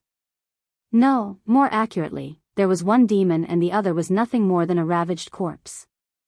Lionel had never laid his eyes on something so eerie in his life. It was a beautiful creature. Or, rather, it should have been. It was a unicorn with a beautiful white mane and silver hooves. From the back, it looked like it had come right out of a fairy tale. However, when Lionel got closer, he noticed that it was nothing short of a nightmare. Its neck and part of its torso was split in 2. Grotesque vines wiggled out from the oval-shaped bloody hole, dripping with a sticky, viscous, and clear liquid. The mouth of the unicorn demon was filled with 3 rows of sharp teeth. Every time it bent down, it ripped out another chunk of the demon beneath it, chewing with a sickening look of satisfaction in its eyes. It seemed that Lionel had found his first 6-star demon. The shadows watched this scene with their own gazes focused. Would he run? That was their first thought. Lionel didn't understand anything about demons, but they knew beautiful demons like this were among the most dangerous. The less demon-like they were, the more powerful they were. As for why this was, no one was entirely sure. Or, at least those of their level had no idea. Even if this was just a tier 1 6-star demon, it was more dangerous than even most mid-level demons. In their opinion, Lionel's luck was terrible. Even if he chose to run, it was probably already too late. Even though the demon didn't seem to have noticed Lionel yet, it had likely already sensed him long ago. However, much to their shock, clang, clang, clang. Lionel didn't bother to even try and hide his presence, a dense frosty aura radiating from him. With every step he took, another patch of ice appeared on the ground. It looked like he was paving a road of glowing blue, a color that made his pale violet hair and eyes look all the more pleasing to the eye. You're pretty powerful, huh? Lionel spoke to seemingly no one but himself, his smile cold. It wasn't a guarantee that the demon could even understand what he was saying as it finally looked up from its meal, curious about why this small human wasn't running. How about you play with me a bit, then? Lionel stretched out his spear with a hand, the point beginning to glow with a furious golden light. The unicorn demon bared its teeth, all 3 rows glistening with blood, saliva, and chunks of flesh. Lionel didn't seem to care about its answer. With another step, he vanished. But the reaction of the unicorn demon wasn't slow in the slightest, the tentacles wiggling in the gaping hole shooting forward to intercept him. Clang! Clang! Clang! Lionel's spear pierced outward with an unconscious speed, leaving after images in the air. It almost looked like he too had dozens of tentacles attacking at once. To his astonishment, the tentacles of the unicorn were both flexible and as sturdy as blades. Every collision felt heavy and nothing like flesh at all. Lionel's gaze flashed. Swift. Clang. Clang. Clang. Clang. Clang. Clang. A curtain of gold seemed to cascade from Lionel, his speed reaching the point that the unicorn demon suddenly found all of its tentacles slapped into various directions. Before it could react, Lionel had appeared before it, his spear aiming right for its brows. At that moment, the unicorn demon released a low growl, its singular horn and its silver hooves beginning to glow a beautiful bright crystalline color. Its head lowered, its horn intercepting Lionel's blade. Bang! A strong force ripped Lionel from his feet, sending him flying backward like a speed bullet. At the same time, the wave of tentacles recovered, chasing after him with an aura of bloodlust multiplying around them. Chapter 1520. Published at 27th of January 2023 12:34 and 8 seconds p.m. Chapter 1520. Composition. If audio player doesn't work, press stop then play button again. Lionel felt his arm threaten to fracture. As he flew back through the air, his eyes couldn't help but narrow. What a powerful creature. That was the first time Lionel's swift spear had actually been repelled. In fact, Lionel felt that if he had used forceful instead, he would have fractured his own arm on impact. Without his bronze runes activated, his body lost quite a bit of its durability. However, Lionel didn't seem panicked in the slightest. His feet hit the ground, his cold and indifferent gaze locking onto the surging tentacles. It seemed that this unicorn demon was getting quite confident. It even wanted to end this battle early so that it could return to its meal. It probably even had thought of adding Lionel to that count. Lionel's lips curled into a sneer. He didn't like feeling like things weren't fully in his control, and if there was anything the last few days had been, it was out of his control. His mood wasn't the best right now. He was being followed by scuttling rats. The fate of his mother and his girlfriend were unknown. And now, he had no idea when he would be able to pull himself out from beneath the thumb of Mistress Olidark. This unicorn demon had picked the wrong time to come across. He no longer cared about the tender feeling in his collarbone. Lionel didn't move an inch, watching as though tentacles continued to fly toward him. But just as they entered a 5-meter range, his absolute domain activated once again, but this time, it was like a raging tornado of golden flames, shredding everything in its path apart. Fury. Applying concepts of fury to his spear force made it break apart like a volatile flame, even taking on slight characteristics of Lionel's Scarlet Star Force. There was no one in this world who could possibly understand the core meaning of fire better than Lionel could. He embraced it all, taking a step forward and disgusting globules of violet and black flesh and blood fell around him. Lionel brandished his spear, just the slightest violet glow appearing. His hair whipped about in the surging energy, his pale violet eyes and hair jumping to life. Slumbering in silence. Erupting at will. It was a simple string of 6 words, their meaning deep and unfathomable. In speaking them, Lionel's voice seemed to layer as though 2 entities were speaking at once, his cadence falling by several octaves with each syllable he spoke. If one thought that Lionel took 10 months to learn just 3 words, they would be sorely mistaken. Lionel hadn't been satisfied to rest until he had fully comprehended the strength of calligraphy and poetry. Now fueled by his projected artistic conception, the substance of his words held the weight of the world, unbridled and unfettered, unbothered and unhurried, untouchable and unquenchable. The strike seemed to tear the world in two, even the high dark clouds above stirring. The earth quaked and the black trees in the surroundings were ripped from the ground, their roots taking with them large swaths of earth as they were blown away. Lionel's spear quivered in excitement. As though a roaring flood dragon ready to break out of its cocoon, its tip vibrated with its own and its body radiated a shimmering dark light. In one moment, Lionel was dozens of meters from the unicorn demon. In the next, he appeared to its back, his hair slowly fluttering down from its raised state. The furious light in his eyes persisted for a while longer, the elegant line he had drawn across the air still shaking the hearts of all those who had seen it. It was fear. That single strike elicited a fear that they hadn't felt in a long while, a fear that they thought they had weeded out the moment they had stepped into the position in the dark branch. However, this child strike had brought it back. At that moment, they realized that they had never gotten fear of that part of themselves, they had just managed to bury it deep. Right then, the neck of the unicorn demon imploded, its head flying into the air and its body collapsing to the ground. Like this, a powerful demon collapsed to the ground, felled in a single strike. Lionel looked back. He didn't seem surprised by the result. His spear force was far stronger after a year than most knew. Maybe only he, himself, was aware of just how far he had gone. By this point, he could compose at will and execute it on a whim. So long as the word was in his base of prepared vocabulary, he could use it as pleased and then break it down and reconstruct it into a new phrase, sentence, or composition. To others, it would look as though Lionel had access to an endless supply of spear techniques, each more vibrant and powerful than the last, and most definitely more difficult to handle.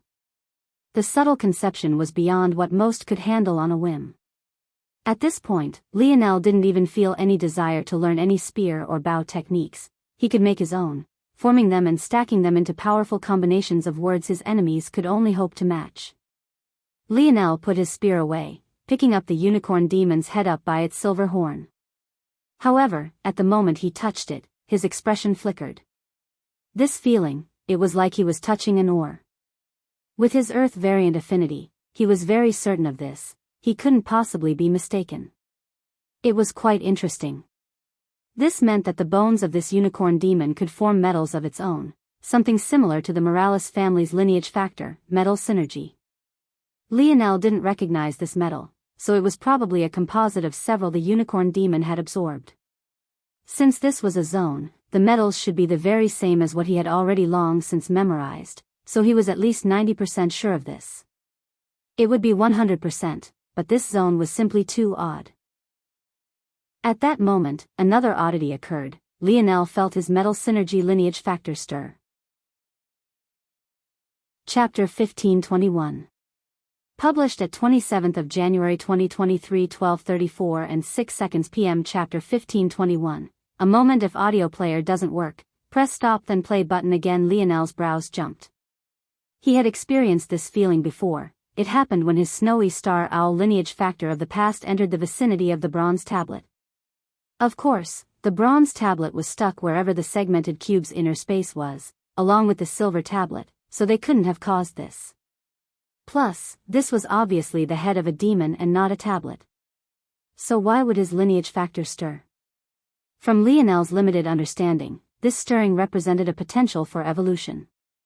Could it be that the Morales family signature lineage factor also had room to evolve? Lionel shook his head, unable to confirm this. He didn't know how a demon head would help with such a thing.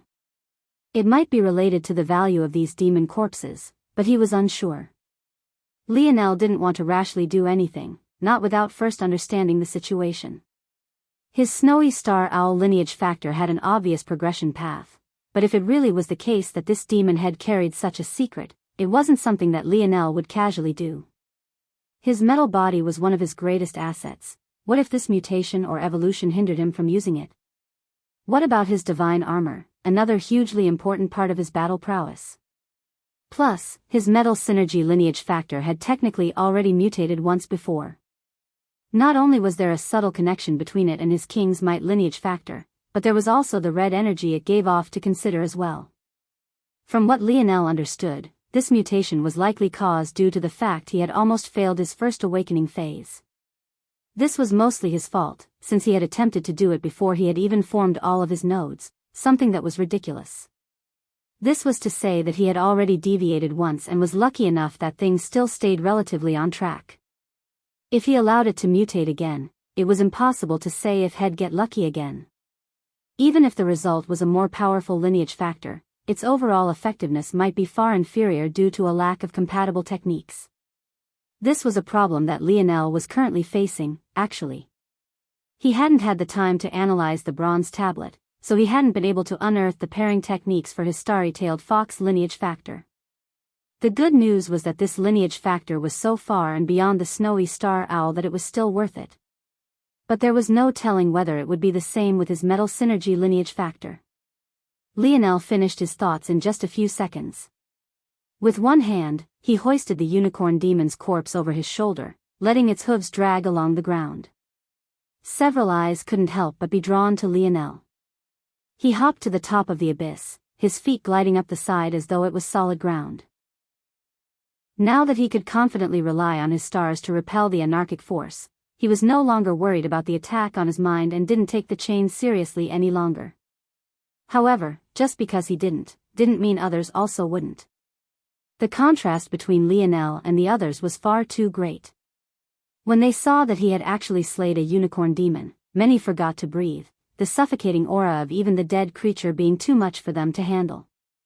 The aura shrouded Lionel as well, making many miss the fact that he was actually in the 5th star. If they were able to focus enough to see through this, it was unknown just how much larger the uproar was. They all had their ingrained biases. Most people knew that the 6th star was the minimum requirement you should meet to even dare to venture into the demon world. No one even considered the fact that Lionel wouldn't ignore this rule.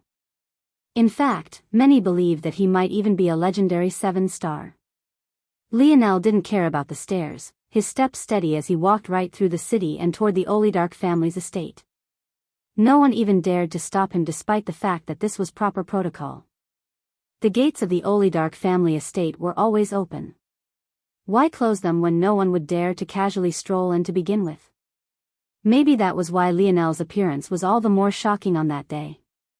Several of the guards, servants and members of the family were stunned into silence. With how large the compound was, Lionel had to follow a long path with grassy pastures, noble statues and several ponds and fountains to his left and right. Yet, he didn't seem to care about the beauty of it at all as the ghastly blood of the demon over his shoulder continued to drip. At that moment, Athri walked out of the large doors of the main house with a wide smile on her face. To her side, a young man wearing a smile also walked. He was quite handsome, his black hair tinged with what seemed like a hint of blue much darker than the radiant blue of his irises. He had a subtle cadence to his footsteps that made it quite clear that he was an expert in his own right, or in anyone's right, for that matter. When Athri looked up to see Lionel and the demon on his back, she released a high-pitched screech, immediately jumping to hide behind the young man. She grabbed at his arm, quivering and not daring to look forward again. She had never seen such a sight in her life and had been sheltered since her birth. How could she stand the sight of such a ghastly corpse? Lionel, though, who never had a favorable impression of this young woman to begin with, simply dropped the corpse and head and the foot of the stairs, climbing up and passing by the young man and Athri without a word. He didn't even seem to notice their presence. Just as he was about to walk in, though, the young man suddenly called out. "A moment, if you please," he said lightly. Chapter 1522. Published at 27th of January 2023 12:34 and 3 seconds p.m. Chapter 1522, LC. If audio player doesn't work, press stop then play button again. The young man sounded polite enough, so Lionel turned back. Although he didn't have a great relationship with the Olidarch family, that didn't mean that he had to be hostile to everyone in it. Anya's words still seemed to play at the back of his mind from time to time. The young man smiled when he got Lionel's attention. "This is a bit inappropriate, don't you think?" He continued, his head pointing toward the demon corpse. It was indeed inappropriate no matter how you looked at it. To leave a corpse in front of the Olidarch's family estate, were you trying to wish ill upon the family? In fact, it wasn't even at the front of the estate, but the door to the main home. It was even more exaggerated. I think it would be more appropriate for you to clean this up.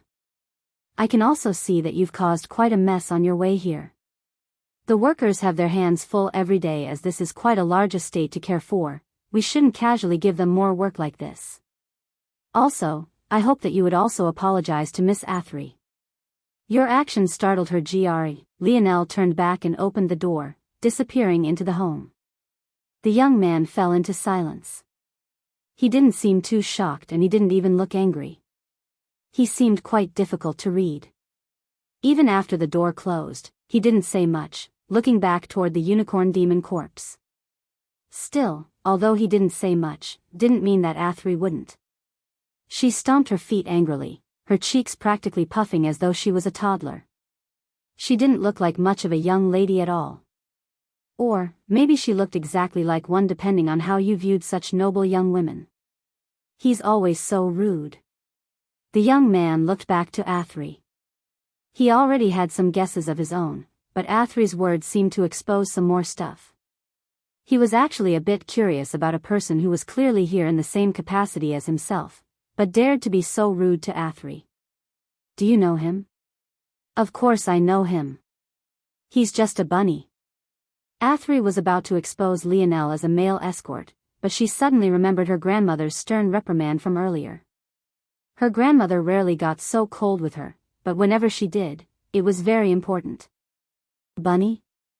The young man raised his eyebrows. Forget it, he was just a servant yet he's so arrogant. Grandma invited him into the family, but he actually dared to glare at Grandma. The young man's heart skipped a beat. What had Athry just said? He tended to believe what the young mistress was saying, but in that case, why was Lionel still alive?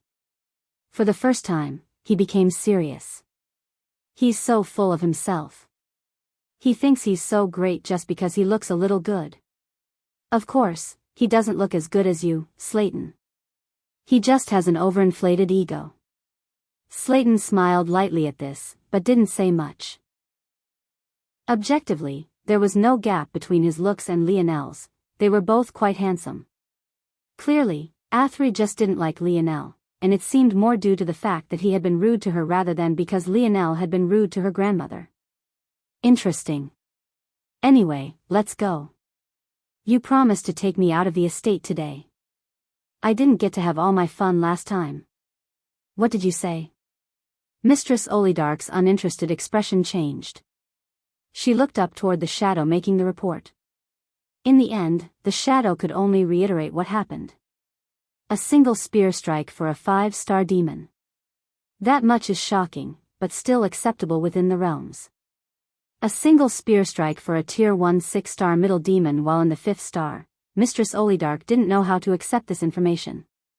She asked question after question, but in the end, the only response the shadow seemed to have for her is that it looked like a profound spear technique. A profound spear technique could bridge the gap between the 5th and 6th star. Mistress Olidark didn't know how to take this. Did you find information on this Morales family? From the moment she learned of this family name, she had sent the Dark Branch on a task. But when it came to destroyed families, she had to be exceptionally cautious. The web of ties and interests associated with such a fall could become very complex, very quickly. And now, judging from this technique, it might be even more complicated than she had originally thought. The more powerful this Morales family, the more trouble there could be lurking in the shadows. If it was bad enough, Mistress Olidark would even have to cut her losses and kill Lionel directly. If Lionel brought their family more trouble than help, then there was no use in keeping him around. Raising up the only remaining heir of a destroyed family, especially if that family was powerful, was like raising a ticking time bomb. We have been cautious, making sure that no one can follow our traces, so progress is slow. We haven't found anything yet. It likely will be several months before we find anything. I see. In all likelihood, since the brat dared to appear here and even speak out his family name, it's either he's arrogant and overestimates himself, or that there are no enemies that can threaten him here. Forget it for now, let him reap his rewards and keep him happy. The more he works, the better. Before he knows it, he'll be helping our oligarch family far more than he's taking from us." The shadow nodded and turned to leave. Left to her own devices, Mistress Olidarch's gaze narrowed, her mind still on the profound spear technique. If it was good enough, she would also force Lionel to hand it over. Since they were sheltering him, the price he paid couldn't be allowed to be too small. Chapter 1523. Published at 27th of January 2023 12:34 and 1 p.m. Chapter 1523, Dream Unify. If audio player doesn't work, press stop then play button again. Sorry for the super late chaps everyone, I didn't like how Chapter 2 and 3 came out originally, so I rewrote them since they were important. Anywho, onward. Lionel entered the library of the Olidarch family without even checking in with Mistress Olidarch. He didn't feel the need to show such courtesy. He had done his job, now it was time to reap the rewards they would very soon regret giving him. If they thought that restricting his reading time would really work, they were sorely mistaken. Very few had ever outright guessed what Lionel's ability was. And, as his lineage factors grew more powerful, it got even more difficult to tell. Those of the dimensional verse had an easier time because they knew which families he was born from and could, as such, deduce which of his strengths came from them. But those in this zone clearly had no idea, or so Lionel hoped. This world was too unlike the one he was used to. Since this was a zone, it was definitely a point in history at some time or another. So, the idea that a Morales family could exist here wasn't impossible. But Lionel just wasn't sure. The main reason for his confusion was precisely their naming convention for the dimensions. A name might sound insignificant, but after what Lionel learned about constellations, he started to pay more attention to them. Also, even if he didn't care to do this, the change was far too jarring. Lionel was no longer the ignorant pup he had been in the beginning. After reading so many books from the Void Library, his knowledge foundation was far too solid. This was why he knew that in the history of the human domain, no one had ever called the dimensions stars. This was a jarring realization alone, one that Lionel was firmly grappling with. It was something he obviously had to accept, but it was also just as hard to do so.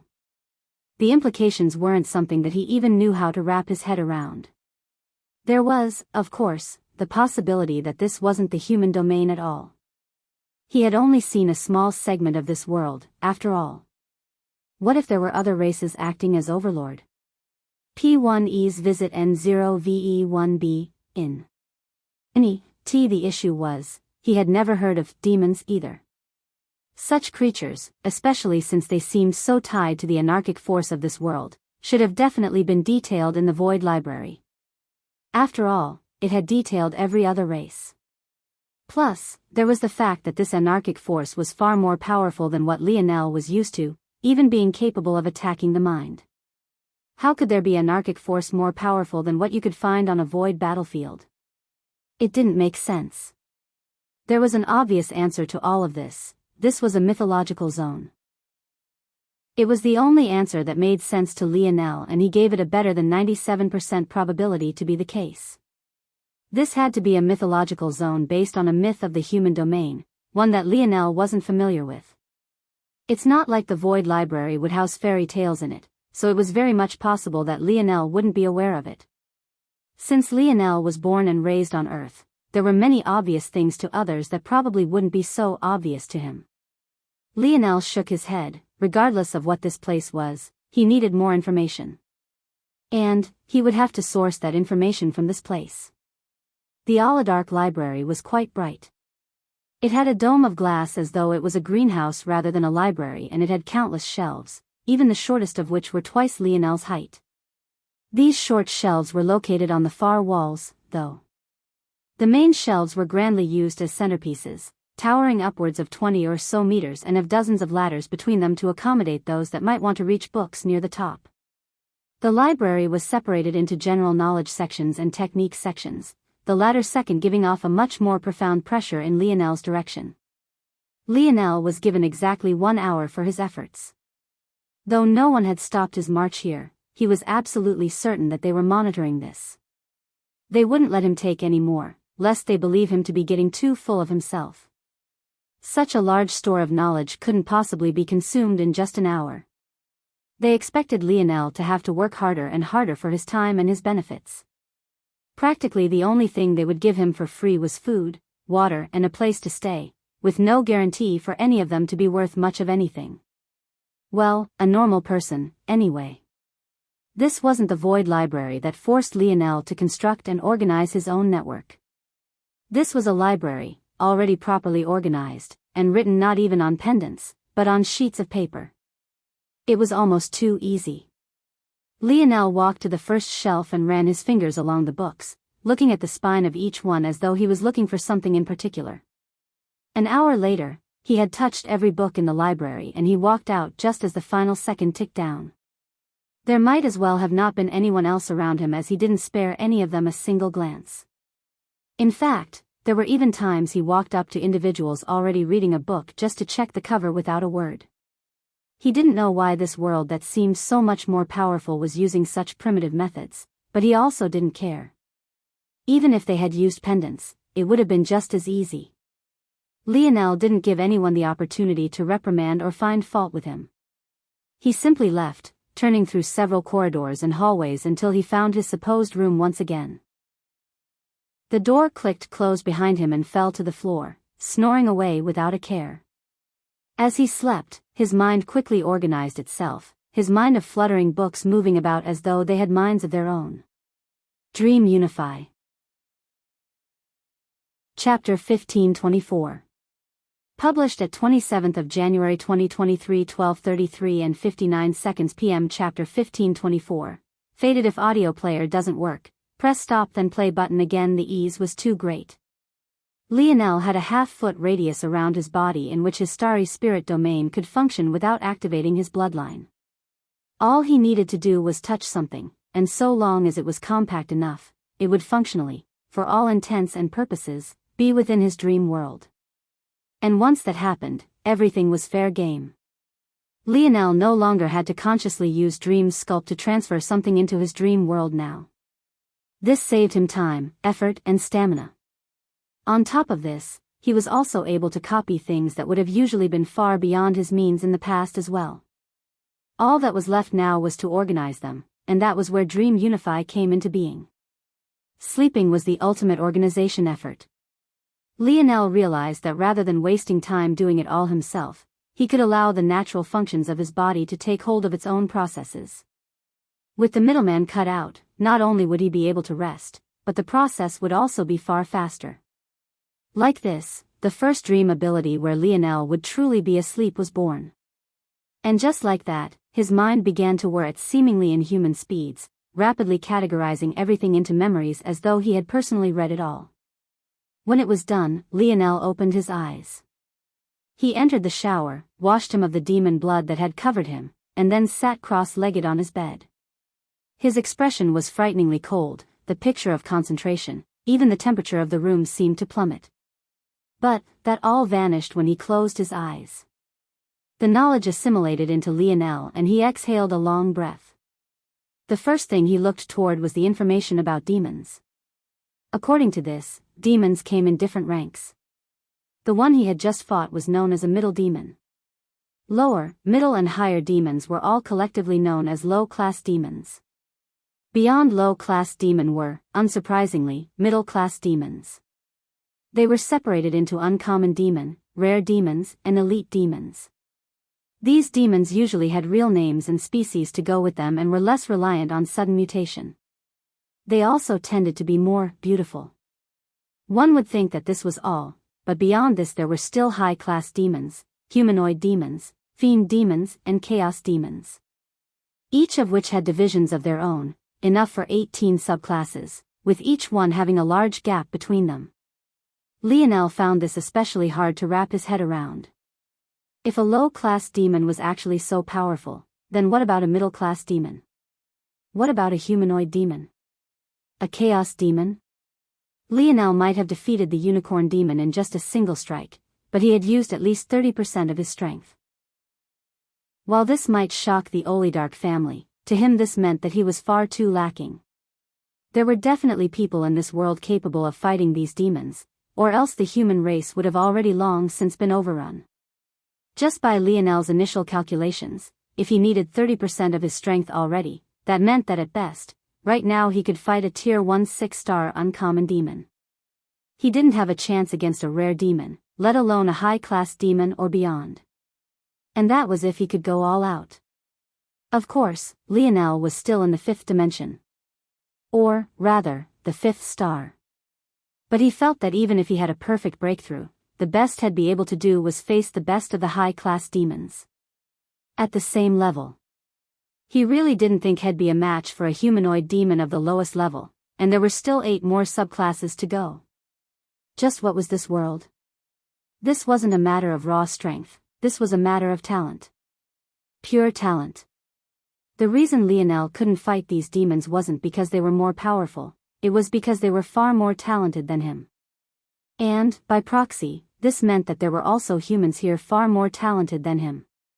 Lionel suddenly felt a tingling sensation. Even though his eyes were still closed, his lips couldn't help but spread into a grin. It was a wild, unrestrained grin that only seemed to grow wilder by the second. How interesting. When Wise Star Order told him that there were plenty of people out there that were more talented than him, he had believed it. But when he entered the Void Palace, he was fairly disappointed. His excitement came, but then it fizzled out just as quickly. Things just became uninteresting to him. If it wasn't for the Green Thread faction antagonizing him, he probably wouldn't have bothered with much other than preparing himself for the air war. After all, Lionel had yet to revive his friends and he still had a lot of work to do toward building a faction in the future. He didn't have time to play petty games. Though, defeating the Green Thread faction would have actually netted him quite a bit and thus made it worth it. Still, Lionel had resigned himself to that boredom.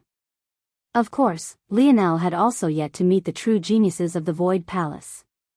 He hadn't met the previous Amethyst token wielders, nor had he fought Amory at his full strength, and he also hadn't faced off against the members of his generation after they broke through to the 6th dimension.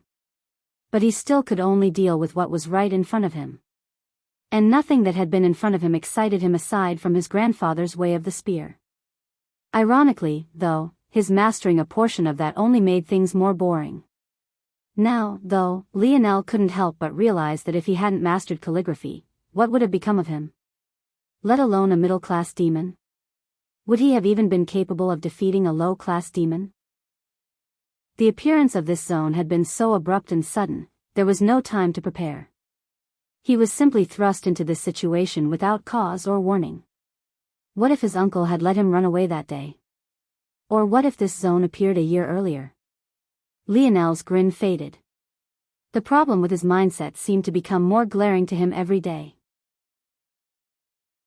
Chapter 1525. Published at 27th of January 2023 12:33 and 57 seconds p.m. Chapter 1525, 1 month.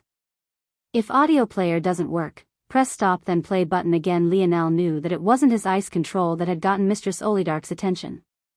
It might have caused her to perk up a bit, but it wasn't until he displayed his spear force that she decided against killing him and took him in. For all Lionel knew, if he hadn't learned this way of the spear, he would have been killed on the spot, never to see the next day. It was quite a sobering thought. No. LBI. A part of Lionel still believed that he would have found a way to escape. But as a person who claimed to be so rational, these thoughts of his were wholly irrational. He didn't even realize that he had had such inner thoughts until Aina pointed them out to him, but now it felt so obvious. It was no wonder his dad laughed at him when he talked about being a king. A king, of course, needed confidence. But didn't that confidence need to be built on something? Lionel thought that he was. After all, his mind was his most powerful asset. He believed that he could think and smart his way out of any situation even if he lacked the raw strength. Even his dream class ratings were based on this. But wasn't that all theoretical? Lionel opened his eyes and looked out of the window. There was no sky, no clouds, hardly any sunlight. It was just a wall to what was probably another big house or mansion in the estate, an estate that was essentially nothing more than a cage to him. Lionel suddenly remembered that day on the battlefield. Heavy rain fell from the skies. One by one, friends that he had held so dear for 2 years fell, their blood mixing into the mud and returning to the earth. Every death was like an added weight on his shoulder, a deeper sort of promise that he swore to keep. But what if that was the real world? There would be no reviving them. It would be too late to regret his weakness. Right now he was stuck in this world, stuck in this cage. His mother was out there. The woman he loved was out there. His brothers were out there. And he was here because he was too weak to leave to go to find them. They said that the human mind was good at forgetting and glossing over tragedy. It was also pretty good at forgetting that one day we'd all die, something that quite a scary proposition, entering an unknown abyss on the other side, and yet people still managed to live day to day with a smile on their faces. Lionel thought that he was different. He believed himself to be some logically superior being. Even his moral compass was kept dear to him as though he was blessing the world with his kindness. He couldn't find a reason to place the worth of his life above another, so he might as well consider himself their equals. It made him sound like a prick when you put it like that. And maybe he was one. Clearly he wasn't much different from anyone else. That traumatic day he experienced in the Valiant Heart Zone, that day when all his thinking, all his planning, all his logic, all his intelligence, all his smarts was worth not a damn thing, he seemed to have just casually forgotten it. And why? All because he could just revive them with a tablet? It was quite funny when he thought about it. He couldn't find a reason to place one life above another, but didn't this tablet that could revive the dead do so easily? Wasn't there a different energy requirement for reviving each person? If there was no intrinsic worth, then wouldn't they all be worth the same price? Why did he still care then? His life was worth more than theirs and these high-class demons were worth more than him. What was the point, anymore? This tablet could obviously accomplish something he could not, so clearly it knew better than him about the secrets of life. Wasn't that the logical conclusion? With his intelligence, shouldn't he have thought of that problem long ago? So why had he rejected it? Lionel turned his head away from the window and closed his eyes once more. He took deep and steady breaths. He never really hesitated to give worth to people. Most would hesitate to say which parent or child they loved more, and yet Lionel felt pretty clearly that he favored his dad. Most would never sit idly by as the woman they loved was married off to another man, and yet he had, and he was even smiling in his own little world all the while. Most wouldn't try to logically understand things that were clearly beyond their means, and yet he tried to do so all the time. It was like he was also trying to fit puzzle pieces into places he knew they didn't fit, stubbornly and arrogantly jamming them in again and again, yet still being unsatisfied with the result.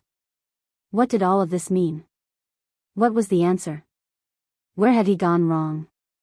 Or was he even wrong at all? Lionel didn't have an answer. It was all too complicated, even for him. He didn't even know where to start. He suddenly felt the strong urge to see his father again, to see his mother, his uncle, his Aina. He felt lost, his previous feelings of eagerness vanishing. Those words James spoke to him all those years ago, the same words Aina repeated without ever having heard them before. How right were they? Am I wrong? Lionel's soft whisper was like an eerie whistle in the wind, following the current and bouncing off the walls. There was no response. However, something still seemed to echo in Lionel's ears. A king? What a joke. Your old man's still alive. At best, you can be a little prince. The words echoed again and again like a flickering candlelight in Lionel's mind. Snap. The sound shook the estate, the skies above rumbling with thunder. But Lionel didn't even notice. It was as though everyone in the world was shaken but him. He only felt that his thoughts ran faster and his ability index seemed to have improved again, but he felt that that was only because he had just stepped into Tier 7. He didn't have an answer, but he still had a path. No one would stop him from getting out of here. 1 month. In 1 month no one here would be able to stop him. Chapter 1526. Published at 27th of January 2023 12:33 and 55 seconds p.m. Chapter 1526. Stars if audio player doesn't work, Press stop then play button again. Lionel entered a state of unprecedented focus, his mind reaching a state of tranquility as he began to focus on what would most help to achieve his goal, the magic system of this world. The books were far more complex than Lionel had originally given them credit for. While they didn't store their information in pendants, the pages of their books held a special magical ability to hide and store more information than their dimensions would seem to allow. For the more complex books, it wasn't surprising to get several normal books worth of information on just a single page or two. Regardless, the introduction of this world's magic system was fairly simple, or overly complex depending on how you looked at it. If Lionel had to describe it in just a few words, it was as though all of the most important branches of power systems in the dimensional verse had been combined into a singular discipline. Quite frankly, if it wasn't because Lionel was so focused, he just might gasp in amazement. The magic or power system of this world was predicated on stars. And these stars were designed with the constellation realm of the universal cycles in mind. From birth, the people of this world were innately born from anywhere from 0 to 3 stars. In truth, these weren't true stars but could be considered a precursor. These stars would be very small and immature. Depending on several factors, these stars would also dictate everything about your talent. Those who could not use the force of this world were usually born with 0 stars. When Lionel thought to this point, he obviously couldn't help but turn his mind toward dimensional cleanse. Could this be the reason he could use his force here while the others could not? Lionel had no real way of knowing if this was true or not, but what he did know was that the formation of stars in this world beyond birth required much more effort than what he had put in. If it was really because of dimensional cleanse, it just didn't seem to make sense. If the stars of dimensional cleanse and the stars of this world were equivalent in function and nature, then shouldn't he be a powerhouse? He already had 8 stars, how could the likes of Mistress Olidark possibly match him? In addition, the formation of stars in this world was reliant on a complex step-by-step process. By the nature of things in this place, you could only form 1 star for every 9 tiers you climbed. Well, for every set of tiers, that is. In this world, it actually depended. In this world, you have the right to practice in force only if you were born with at least 1 star. Only then would you have the chance to form a second and third and truly begin on your journey. And it was only upon forming your 3rd star that you could begin to try and enter this world's 4th dimensional equivalent. This meant one very obvious thing: the hunters that Lionel had met when he first entered this world weren't even 4th dimensional existences. He couldn't fathom the fact that this was true, so he hadn't even been able to see through this. From this point, once your 3rd star was formed, you could begin to grow and nurture your stars via the formation of your force nodes. In this way, this process worked exactly like it had when Lionel was in the 3rd dimension. In fact, the 4th dimension and 5th dimension worked exactly the same ways as well. In the 3rd star, one would form their nodes.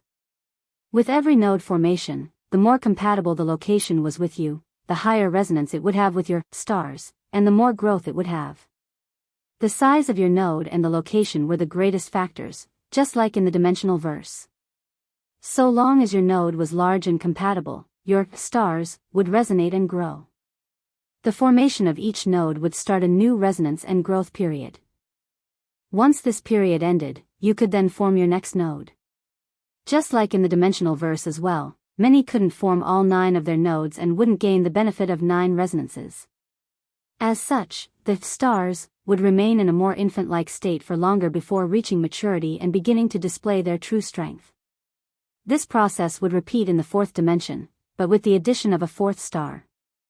This time, as you formed your nodal pathways, your stars would resonate and grow. And then again in the 5th dimension, or rather the 5th star. Every time you unshackled your mind to a new tier, your stars would resonate, and they would grow in strength. Finally, you would be standing before the 6th dimension, and here was where everything would change and the fascinating aspects of this power system would begin to manifest itself. In this world, the 4 seasons realm did not exist. In addition, the heavenly body, natural light, cosmos, and constellation realms took on a new form entirely. Lionel couldn't begin to understand why this was, but what he did know was that the people of this world built everything on the backs of their stars. As one might have guessed by this point, the constellation of the constellation realm, the ultimate level sought after by all, would be formed by the stars within your body itself. The power of such a thing was unimaginable. It was no longer an illusion, but rather a tangible representation of might stored within the walls of your body. The difference was akin to night and day. But this wasn't just the case for the constellation realm, this would continue to be true for each and every realm. There was no God path or convention path in this world, or rather, they didn't appear in the same form. Rather, the two seemed to combine into a new discipline that revolved around stars. Chapter 1527. Published at 27th of January 2023 12:33 and 54 seconds p.m. Chapter 1527. Final hurdle: if audio player doesn't work, press stop then play button again. How was it that the magic system accomplished this? It was actually quite simple. Once a star reached maturity, it could begin to be projected outward in a show of strength and power. The existence of a star was like having a nuclear plant at the core of your body. The amount of energy it could pull in and suck toward itself from the outside world was immense, and its ability to do so would only grow as you nurtured it past maturity into an untouched, elite state. Before a star ever became part of your constellation, you could, just like in the God path, use it as a medium to manifest God runes. In this world, however, these were called star runes. This was the extent to which Lionel understood the God path of the dimensional verse, for he couldn't draw any more comparisons than that. But it was still enough for him to paint a picture and understand what was going on. Upon entering the sixth star in this world, you could finally begin to comprehend the heavenly body realm. Upon doing so and forming your own path, you are thus able to manifest your stars. Of course, the number of stars you could manifest was based on a number of factors. Whether they were mature or not was one matter, but another was the limit of your talent and comprehension. Some could only sustain one star while others could sustain all of theirs. Those that could do the latter were definitely the pinnacle of talents in this world. In truth, it was quite average to only be capable of manifesting one star. In fact, this was downplaying it. If you could manifest one star at the sixth dimension, you were considered a genius. If you only unlocked and gained the ability to manifest one more for every dimension you climbed, you would be able to maintain your stamp as a genius. Those that could manifest two were shocking, while those that could manifest three or more were mostly unheard of. These numbers would all tick up by one for every step forward in strength a person took and for every realm they crossed. In this world, the natural light realm was also different. It represented a state your stars could enter where the skies would darken and the only light that remained was them. It would feel as though night had been cast upon the land before it was blessed with the day once more. This was the representation of the monstrosity of power a seventh star held. It was as though they could dictate the laws themselves. Upon reaching the cosmos realm, the phenomena would become even more exaggerated. One star would break apart and form many small motes of light, dotting the skies across and blanketing a battlefield. It was a sight that one would need to see to believe. The process of entering the constellation realm was a reformation of your stars into 9 cores. These 9 cores and their orbiters would take form to become your constellation. These so-called orbiters were pieces of your stars that you failed to bring back together. The closer to the number 9 your constellation was, the more powerful it was. These were all things far beyond Lionel and he had no business thinking about them, but he was in a bind. He thought that by reading through the materials of the oligarchs, he would be able to find the method to break into the God path. After all, if this was a zone, the system should be similar enough. In fact, since it was a mythological zone, it should be even better. This would mean that Lionel would have an even better magic system to take advantage of.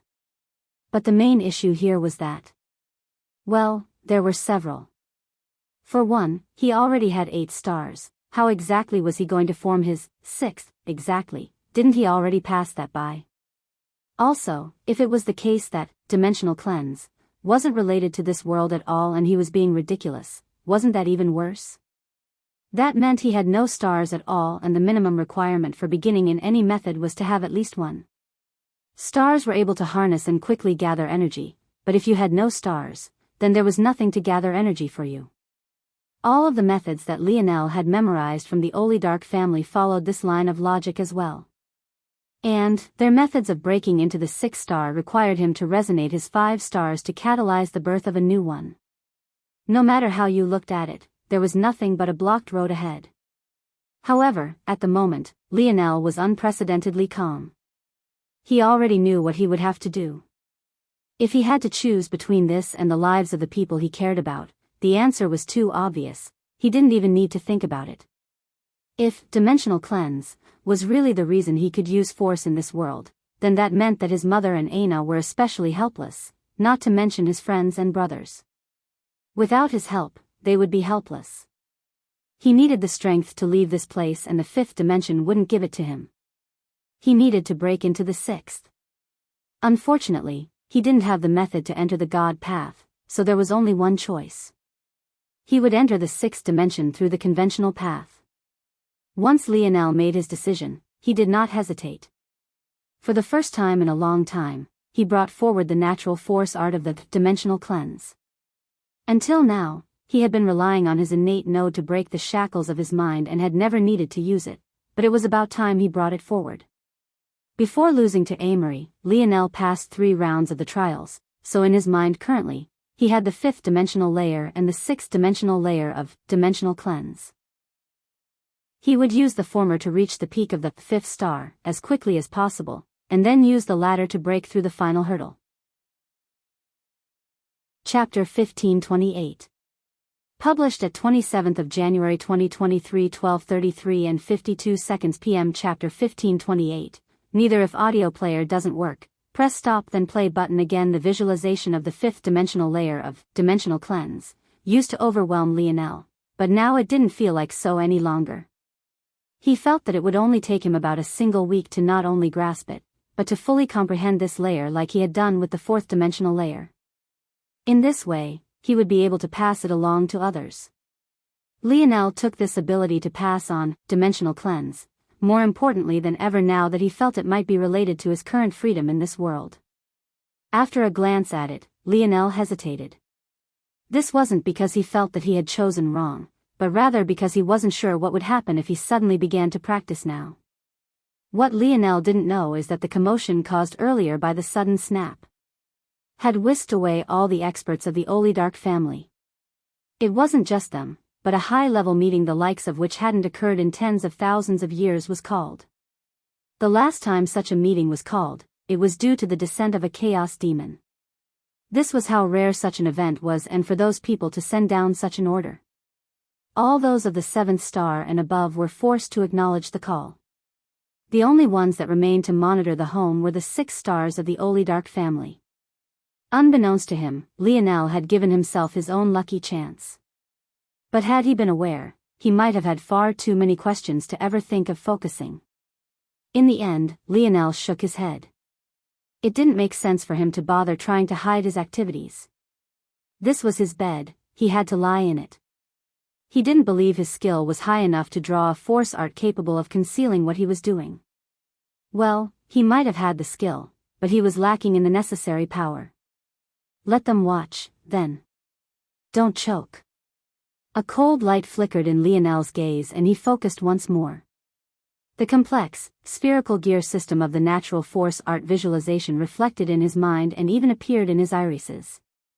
It felt like it could calculate all the variables of the world with a single input, a machine of strokes, gears, and pipes so enormous that there was nothing it couldn't accomplish. However, this complex machine became like nothing more than a pile of individual parts to Lionel. Without even meditating upon it a single time, it was as though he could dissect it and put it all back together. Lionel's millions of minds took each one of these pieces as their own and then began to comprehend them simultaneously. Wang. At that moment, Lionel re-established himself in Tier 1 of the 5th dimension, grasping the essence of the visualization to that level in just a few minutes, not even a set of 10 of which had passed. Lionel's stars reacted fiercely, their rotation speed increasing by several folds and their sizes increasing explosively.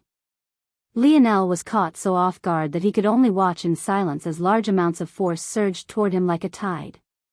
The silver stars, now constructed of dream force, were like a dried ocean bed finally receiving a heavy rain.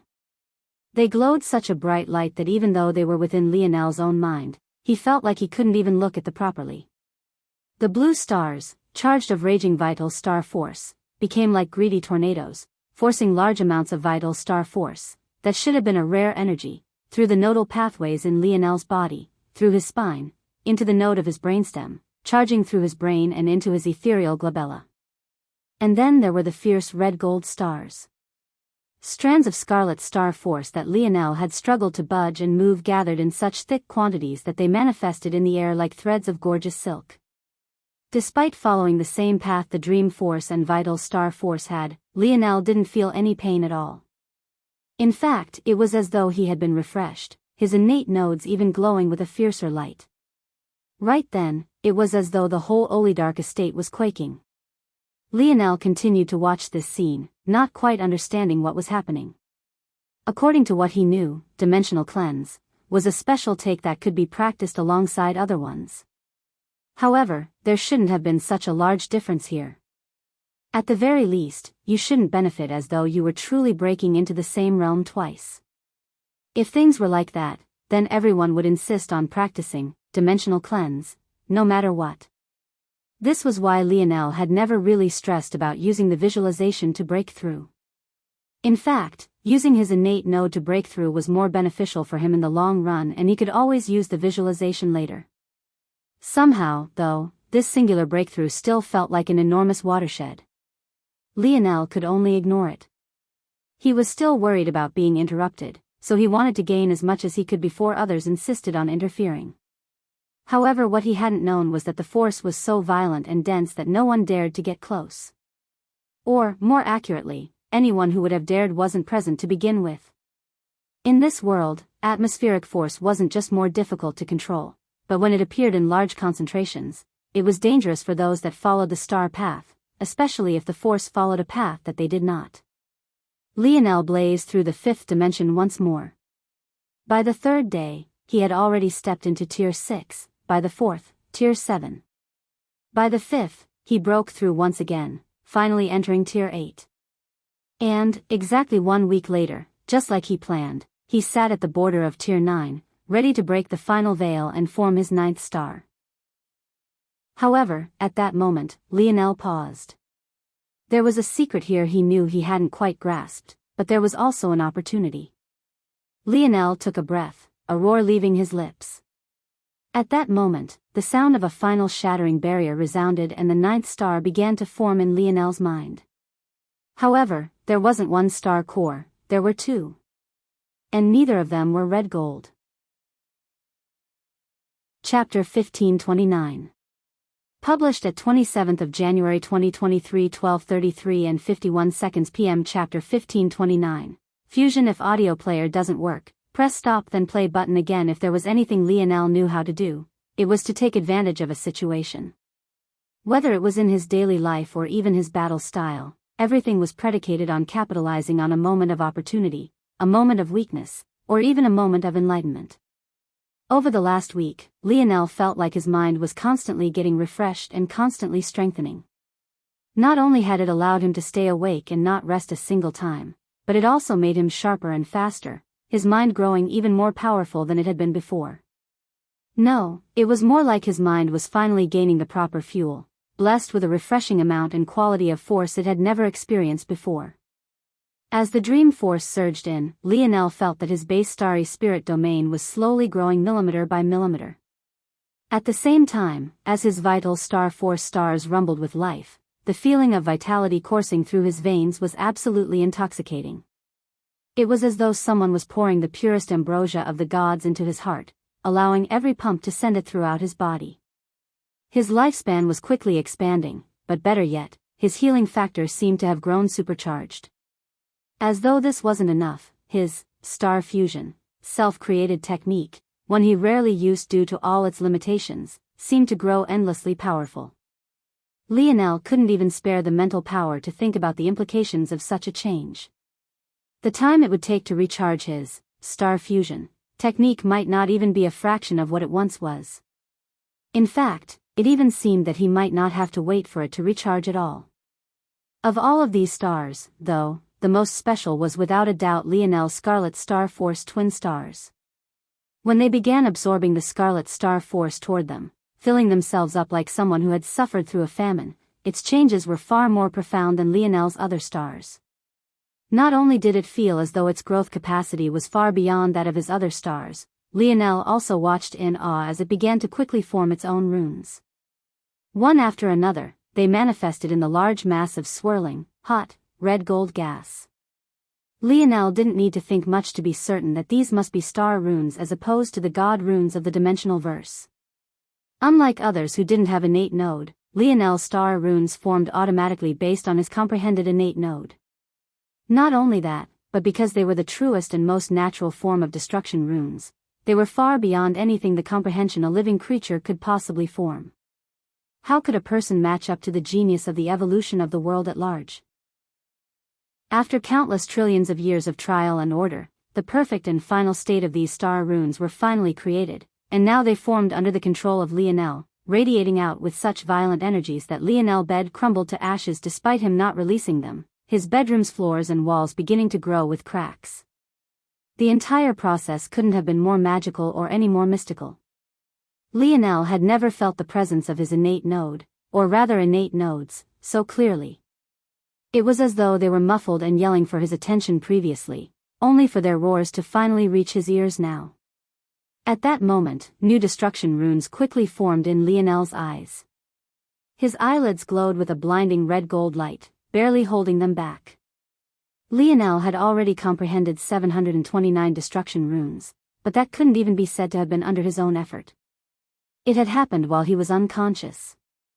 But this time, he couldn't have been more conscious. In fact, he experienced every bit of this magical feeling. From 729, he crossed 1,000, then 2,000. With every set of 9 that formed, they would combine. With every set of 81 they would combine one more. With every set of 729, they would combine once again, dancing in Lionel's irises and becoming more and more profound with every passing second. The estate quaked uncontrollably. The overload of destruction runes would have shattered the foundation of any other location in the city. But the Olidarch estate was the most fortified location there was outside of the city walls themselves. Lionel's heart pumped with wild abandon. His destruction rune formation caused such a commotion that it was hard to pay attention to just what was happening to the other parts of his body. But those changes were just as profound even though they had far more room to grow. As the dream force pumped throughout him, Lionel felt that his mind was growing stronger. It wasn't just his internal sight and starry spirit domain, it was something deeper, as though even his lineage factors themselves were being fueled and evolved. His spear domain lineage factor, predominantly located in his mind, seemed to expand and become more complex. His king's might flourished, the small violet humanoid figure that used to be its form growing larger and more detailed. It formed its own armor, holding a bow in one hand and a spear in the other. It stood valiantly in the recesses of Lionel's mind, brimming with fighting will. His starry-tailed fox lineage factor's wisdom branch flourished, the boundaries of his mind becoming sturdier and its expanse became wider. Somehow, these breakthroughs were pushing the boundaries of already defined limits to lineage factors that had always been with Lionel. But that was just what Dream Force had done. When the vital star force got a hold of Lionel, the changes to his mind began to fuse with the now coming changes to his body. It was as though everything was coming together as one, leaving no stone unturned and forming a perfect and whole product. Lionel's body was put under the constant pressure of evolution, his strengths fusing together into a whole that the former version of himself couldn't hope to compare to. Chapter 1530. Published at 27th of January 2023, 12:33 and 49 seconds p.m. Chapter 1530. A realization: if audio player doesn't work, press stop then play button again. As the blue force flooded Lionel's veins, the development of his spear domain in his mind evolved. The neural connections between them and his body grew thicker and more numerous, muscle memory that Lionel had already formed becoming far more refined, perfect, and even more reflexive than before. At the same time, Lionel's king's might surged into his body. A royal air bloomed from Lionel unconsciously, his bearing and presence alone exuding a pressure that blanketed the estate. It felt as though violet clouds were gathering above, a beautiful scenery that many only wanted to bow to appeared. The silhouette of a humanoid donned in armor and holding a bow and spear appeared to Lionel's back, only to fuse with his body. The intangible feeling suddenly became tangible, almost as though now every one of Lionel's actions held within it an artistic intention. While this was happening, the speed and healing branch of Lionel's starry-tailed fox lineage factor thrummed with life and vitality. Even without moving a single inch, Lionel knew that his speed had increased by more than tenfold, his already ridiculous healing factor also increasing once more. Now, whereas the limit was healing from 7th-dimensional injuries, Lionel felt he could instantly heal from 8th-dimensional injuries. On top of this, he also felt that he could use instant recovery, not just once, but 3 times a day. Still, the largest changes were to the most directly body-related lineage factor of them all, Lionel's metal synergy bloodline. His bronze runes reacted as though they had been stuffed with stimulants. Lionel's cells became more compact and began to give off a bluish-bronze hue of their own. His body had already been strong enough to match Tier 9 bronze treasures or even quasi-silver treasures, but the strength it was giving off now transcended that. Lionel felt that he had definitely crossed the 6th-dimensional barrier despite his body still being within the 5th. The changes came in waves and they seemed unending. And yet, rather than becoming more complex, it felt like they were all slowly coming together, revolving around the very same path from the very beginning, as though there was only ever one real path to follow in the first place. Every breakthrough in tier was like another step in evolution. Rather than just the shackles of his mind being undone as was customary for the 5th dimension, it felt like his entire being was being unshackled. By the end of it, Lionel had such a clear vision of what he wanted that he didn't even hesitate to forget everything he knew and form 10 stars instead of 9. Lionel realized that the only reason his 7th and 8th stars were made of Scarlet Star Force was because he had made it so by using his innate nodes to break through as he had done. However, that didn't mean that he was locked down toward a single path. In fact, if he formed his 9th and 10th stars with Scarlet Star Force as well, it would almost be overkill. The way Lionel saw it, the setup of his stars were perfect currently. N0. E. LBI. N. ET. He had 3 of Dream Force. This would work to reinforce and power his ability index and his strongest weapon, his mind. He had 3 for Vital Star Force. He had known from the very beginning how important his body would be to him.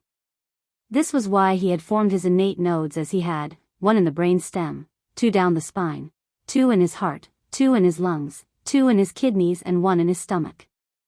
This configuration was perfect for fueling the strength of his body and revitalizing it. With 3 such stars, this would be supplemented well. But why would he need 4 Scarlet Star Force stars? He already had 2 nodes and 2 stars, 4 centers from which he could pull from. He definitely didn't need 6 and it wouldn't make him any more powerful. In fact, it might lead to a situation where he was being harmed by his own strength instead. So, instead, Lionel helped fuel the final thing he needed, the very thing he would need to balance his Scarlet Star Force. Lionel had been worrying about exactly how to form a source of this energy for a long while and he didn't expect for it to fall in his lap like this. And now, he happened to have just enough dark and water force affinity to trigger its appearance. In the dimensional verse, Lionel wouldn't dare to do this. The quantity of force was too small and too low quality. It was difficult for him to find Vital Star Force and Scarlet Star Force to use. However, what these last 7 days had taught him was that this world was very different. It somehow had an abundance of this force, so much that Lionel was in awe. So he was certain. He was certain that if he tried to form his final 2 stars of Void Star Force, he might be able to succeed. Lionel didn't rely on himself alone. Within the countless books of the Olidark family, they had a description of true star forces and among them, Void Star Force was depicted. Within this depiction, a complex star rune was drawn. This star rune was precisely the most basic rune of Void Star Force, the equivalent of the very first destruction rune Lionel had ever formed. Thanks to this book, Lionel realized something shocking. In his deconstruction of Dimensional Cleanse, Lionel noticed that the individual pieces of the visualization were actually all true state forces. Somehow, the creator of Dimensional Cleanse had created a natural force art capable of fusing together all of the basic true state star runes in existence. That was when Lionel understood. He understood why dimensional cleanse could be used with any other technique. It was because it was compatible with every technique to begin with. If Lionel wanted to pull a certain energy toward him, all he needed to do was focus on the rune and have the right affinity. With those two things put together, he would form his 9th and 10th stars. Chapter 1531. Published at 27th of January 2023, 12:33 and 48 seconds p.m. Chapter 1531. A mistake? If audio player doesn't work, press stop then play button again. Lionel was in a state of unprecedented focus. There was no doubt that the void star force came toward him at a much slower pace than the others had. His affinity with water force wasn't high enough to control a true state water force as easily as he could dream force or scarlet star force. In addition, when he had first formed his connection with vital star force, he had been within a trial where it was quite literally the only force around, making it far easier. Still, while the task was slow, it wasn't impossible. It was only about 1% as fast as the formation of his other stars, but this 1% shouldn't be underestimated. In fact, this 1% was enough for the foundation of the estate to still continue to tremble. Lionel was able to make up with his own weaknesses with his comprehension of the visualization that formed the core of the 5th dimensional layer of dimensional cleanse. By this point, he had comprehended it to the point that he could also pass it down to others without restriction. With this comprehension, the force art had practically become his own, dancing and shifting to the whims of his palms as he pleased and bringing forth the force he asked for obediently. If it wasn't for the fact that Lionel was trying to form 2 stars at once, this level of comprehension would have been enough to net him at least 10% of his maximum speed. But at this point, this no longer mattered. He had already chosen his path. Void star force radiated out in the surrounding, a dense and sticky darkness fighting for a balance with Lionel's scarlet star force. Lionel pressed the feeling down. It wasn't time for them to fight yet. Right now, he needed balance. 2 kernels formed in his ethereal glabella, his massive mage core twinkling as the leaves of water force reacted, beginning to slowly evolve beneath the stronger currents of force. The moment the kernels formed, Lionel knew he had already succeeded. These were likely the infant stages of a star, so as long as he fueled them more, they would grow to the same size as the others. And, if he wasn't them to match his scarlet star force stars, he would need to comprehend their void runes. But for now, Lionel only focused on enlarging them, and that he did. With every revolution, his affinity grew and the speed increased. In 2 days, he had already caught up by half. In 5, it was already at 90%. By the end of the 2nd week, WNG. A ripple shot out from Lionel, a balance becoming forcefully struck between his stars. One side of his body rolled with a dark blue, the other dancing with a red gold. Like fire and water, they twisted around and rejected one another, fighting for supremacy.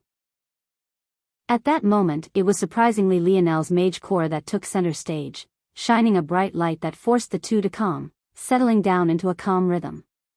Lionel's eyes snapped open, the almost 6,000 destruction runes in his irises slowly fading, but not before they bore a hole in the wall opposite him, only to be stopped by a hidden protection. Lionel's eyes didn't seem to reflect happiness in the slightest. In fact, his thoughts had already turned toward the 6th dimensional layer of dimensional cleanse. Half of his month-long deadline had already passed. He didn't have time to waste. He could sense people rushing toward his room, having finally gotten a chance to burst through the barrier of force, but he completely ignored them. In fact, Lionel's eyes flashed, a strong earth force surging toward him. In just a few seconds, the room around him had become nothing more than a box of metal, fusing the doorway and windows. Lionel had gone from someone who could hardly move the force in this world to suddenly being able to force such an exaggerated him. "You all wait outside obediently while I break through." Lionel closed his eyes once more. The difficult work had already been done. With the foundation laid, breaking into the 6th dimension was as easy as flipping over a palm. However, when Lionel finally took a look at the 6th dimensional layer, his brows jumped. He stayed silent for a long time before his lips suddenly curled into a smile. It seemed that he was correct. This dimensional cleanse technique, maybe its author really was right to brag so much in their introduction. Click. Lionel walked out of his room, his expression calm and indifferent. However, the scenery he walked into was anything but. The guest house he had been staying in was razed to the ground. In fact, the door he had just shut close behind him slowly fell backward, collapsing with a loud thud. Before Lionel, several individuals stood, among which was Mistress Olidark, whose eyes were narrowed. Right now, Lionel stood like a towering pillar. He wasn't actually so tall and he hadn't even grown a single inch, but something about his presence made him feel like a mountain that had just formed. His pale violet hair and eyes glowed with their own light as though coated with a fluorescent paint. His aura was intoxicating and it seemed to make his features an entire level more attractive, and on top of that, his power, 6-star. Mistress Olidark thought. All of this commotion was caused by his breakthrough. She wasn't here to personally witness it. In fact, she had only just come back. But this scene was enough for her to understand. According to reports, no one had been able to step foot within 50 meters of this place for the last 2 weeks. For some reason, Mistress Olidark felt a slight warning in her heart. Had she made a mistake? Her fingers twitched, thinking of killing Lionel right here and now. But when she remembered the meeting she had just been to, she slowly pushed down her killing intent. She still needed him. Bow when you see the mistress. A booming voice cut through the silence, a wild pressure coming toward Lionel's head. Chapter 1532. Published at 27th of January 2023 12:33 and 46 seconds p.m. Chapter 1532. To the field. If audio player doesn't work, press stop then play button again. The voice had quite some power to it. It was as powerful as it was shocking. It was clear that his individual was just as interested in shocking Lionel as he was in displaying his might, looking to do something to break Lionel's momentum. There were several individuals startled by the change, many of whom were much further in the 6-star than Lionel himself. However, what no one could have expected was for Lionel to not react in the slightest. It was as though he hadn't heard the slightest thing. He might have even given a fly buzzing around him more attention than he gave this booming voice. Lionel's mind had already been sharp before his breakthroughs, but now he was on a completely different level. Still, even if he hadn't had these breakthroughs, the momentum someone needed to gather up to shout so loudly was too obvious. Lionel had already caught what would happen the moment this individual took a much deeper than usual breath. By the time they actually shouted, they might as well have been nothing more than a jumping clown. In the past, Lionel didn't really care much about kneeling. He had grown up in an empire that practically deified his grandfather, and to him he never really attached any great importance to it. It was what everyone did, and it didn't have the same weight of stigma attached to it that some parts of history would lead one to believe. However, after his time in the Camelot zone, he had grown a distaste for it. If the person you were kneeling to didn't have any foul intentions, doing so might still be fine. However, if the person you were kneeling for wanted to use it for no other purpose than stepping over your head, it was something that could easily infuriate Lionel. Let alone the fact he wouldn't listen to a jumping clown like that one. Even if no one had said anything, he would never kneel to a person like Mistress Olidark, who clearly had no regard for him. This little outburst, though, did give Lionel a hint of information, though. He hadn't spent very long in the Olidark estate, but he had run into several young men who seemed intent on observing him, especially during his hour in the library.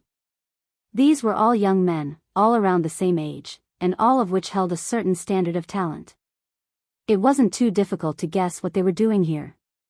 It was like Mistress Olidark had built up her own little army of live-in son-in-laws for her granddaughter to pick and choose from. Such a thing was one part amusing and another part infuriating. The one who had spoken just now was the only one that Lionel had come across that had a presence similar to or more powerful than the young man that had been by Athre's side that day. He had already heard talks around of a Sebastian and Slayton many times already.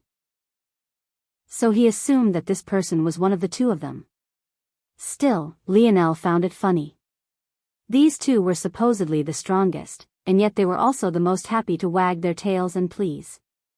It made Lionel wonder if it was really their talent that made them the strongest, or if it was their boot-licking that just gained them far more resources than everyone else. Of course, while he was insulting them, Lionel thought of another more sinister possibility, and that was that Mistress Olidark had managed to tighten a much shorter leash on these two precisely because of their talent. If that was the case, he needed to be wary of such methods. "Do you all need something?" Lionel asked lightly. His voice was like a light breeze that whisked away the echoes of Sebastian's voice.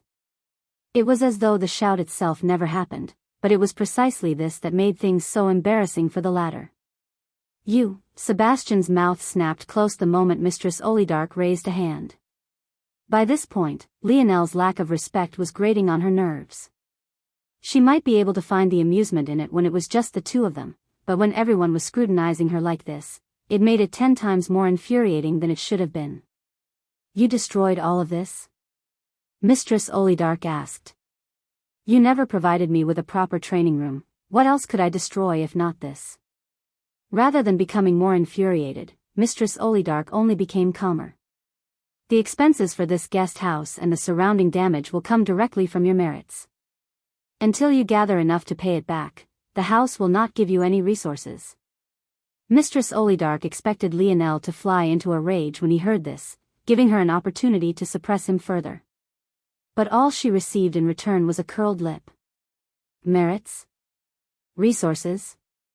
After he had been through their library once, he already had all the information he needed. In fact, it wasn't just information about this that he had gathered. After the breakthrough in his mind, Lionel believed that he had thought of a viable method to shatter the barriers of this zone and catalyze their return home. Of course, this would require resources that he apparently wouldn't be receiving anymore until he met some arbitrary goal he had no doubt Mistress Olidark would inflate, but it wouldn't have been a good idea to gather said resources from this place to begin with. It would have been too suspicious. P1E's Visi, T, N0VE1B, in. The simple fact was that he didn't need anything this house could give him any more that he wouldn't be able to get himself when they inevitably forced him to go demon hunting again. In 2 more weeks, just like he said, he would leave this place. Lionel's derisive smile and silence dug into Mistress Olidark's nerves. However, she could only stare at him deeply before she spoke her next words. "Everyone to the training field. Now." Chapter 1533. Published at 27th of January 2023 12:33 and 44 seconds p.m. Chapter 1533. Statues. If audio player doesn't work, press stop then play button again. It wasn't long until everyone had followed Mistress Olidark, and when they heard what was said, their expressions formed various shades of excitement and anticipation. According to Mistress Olidark, she had just gone to a gathering held by the 4 great families. At this meeting, all classified families and organizations were tasked with mandatory attendance to a second gathering, this one designed for what they called a future investment. Lionel had all the books of the Olidark family in his mind, so he knew about the 4 great families. The issue was that he didn't know anything else substantive about them. He read tales of their feats and grandeur, and they were also apparently the final line of defense between the human world and the chaos demons, but that was all Lionel knew. He didn't know the names of these 4 great families, he didn't even know where they were located. The same was the case for Mistress Olidark as well. In truth, this gathering wasn't designed for everyone across the human world. It only encompassed this region, a region they called a bubble. As for why they called it a bubble, it was because a bubble wasn't decided by scope, size, or even arbitrary distinctions or war like most territories were. Rather, a bubble was a point where the spatial spheres of this world and the demon world met. At every one of these points, a set of organizations and families were tasked with defending it in these positions that hung over abysses just like this city. Depending on the contact point to the demon world, you could run into stronger or weaker demons. Likewise, just like demons, these regions were classified as low class, middle class, high class, human class, fiend class and chaos class, labeling a bubble by its threat level. Though it was possible for a threat to appear that surpassed these threats, it wasn't too common. If such a thing ever happened, help could be called. But it was much more likely for higher level bubbles to request aid from lower level ones. This was what happened with Mistress Olidark's husband and son-in-law, which left her to command the house on her own. The bubble that the Olidarks defended in part was a lower-end middle-class bubble. A middle-class demon would appear here once every few years and it would require Mistress Olidark to deal with. If her husband was here, it would be his task normally. Such battles were tough and arduous, not to mention life-threatening. With what the Olidark family had to go through, it was no wonder they were so obsessed with becoming more powerful through any means necessary. Still, it was a bit odd to Lionel that the Olidark family had so much trouble with heirs. Their son-in-law was gone, but Lionel had never heard anything about Athri's mother.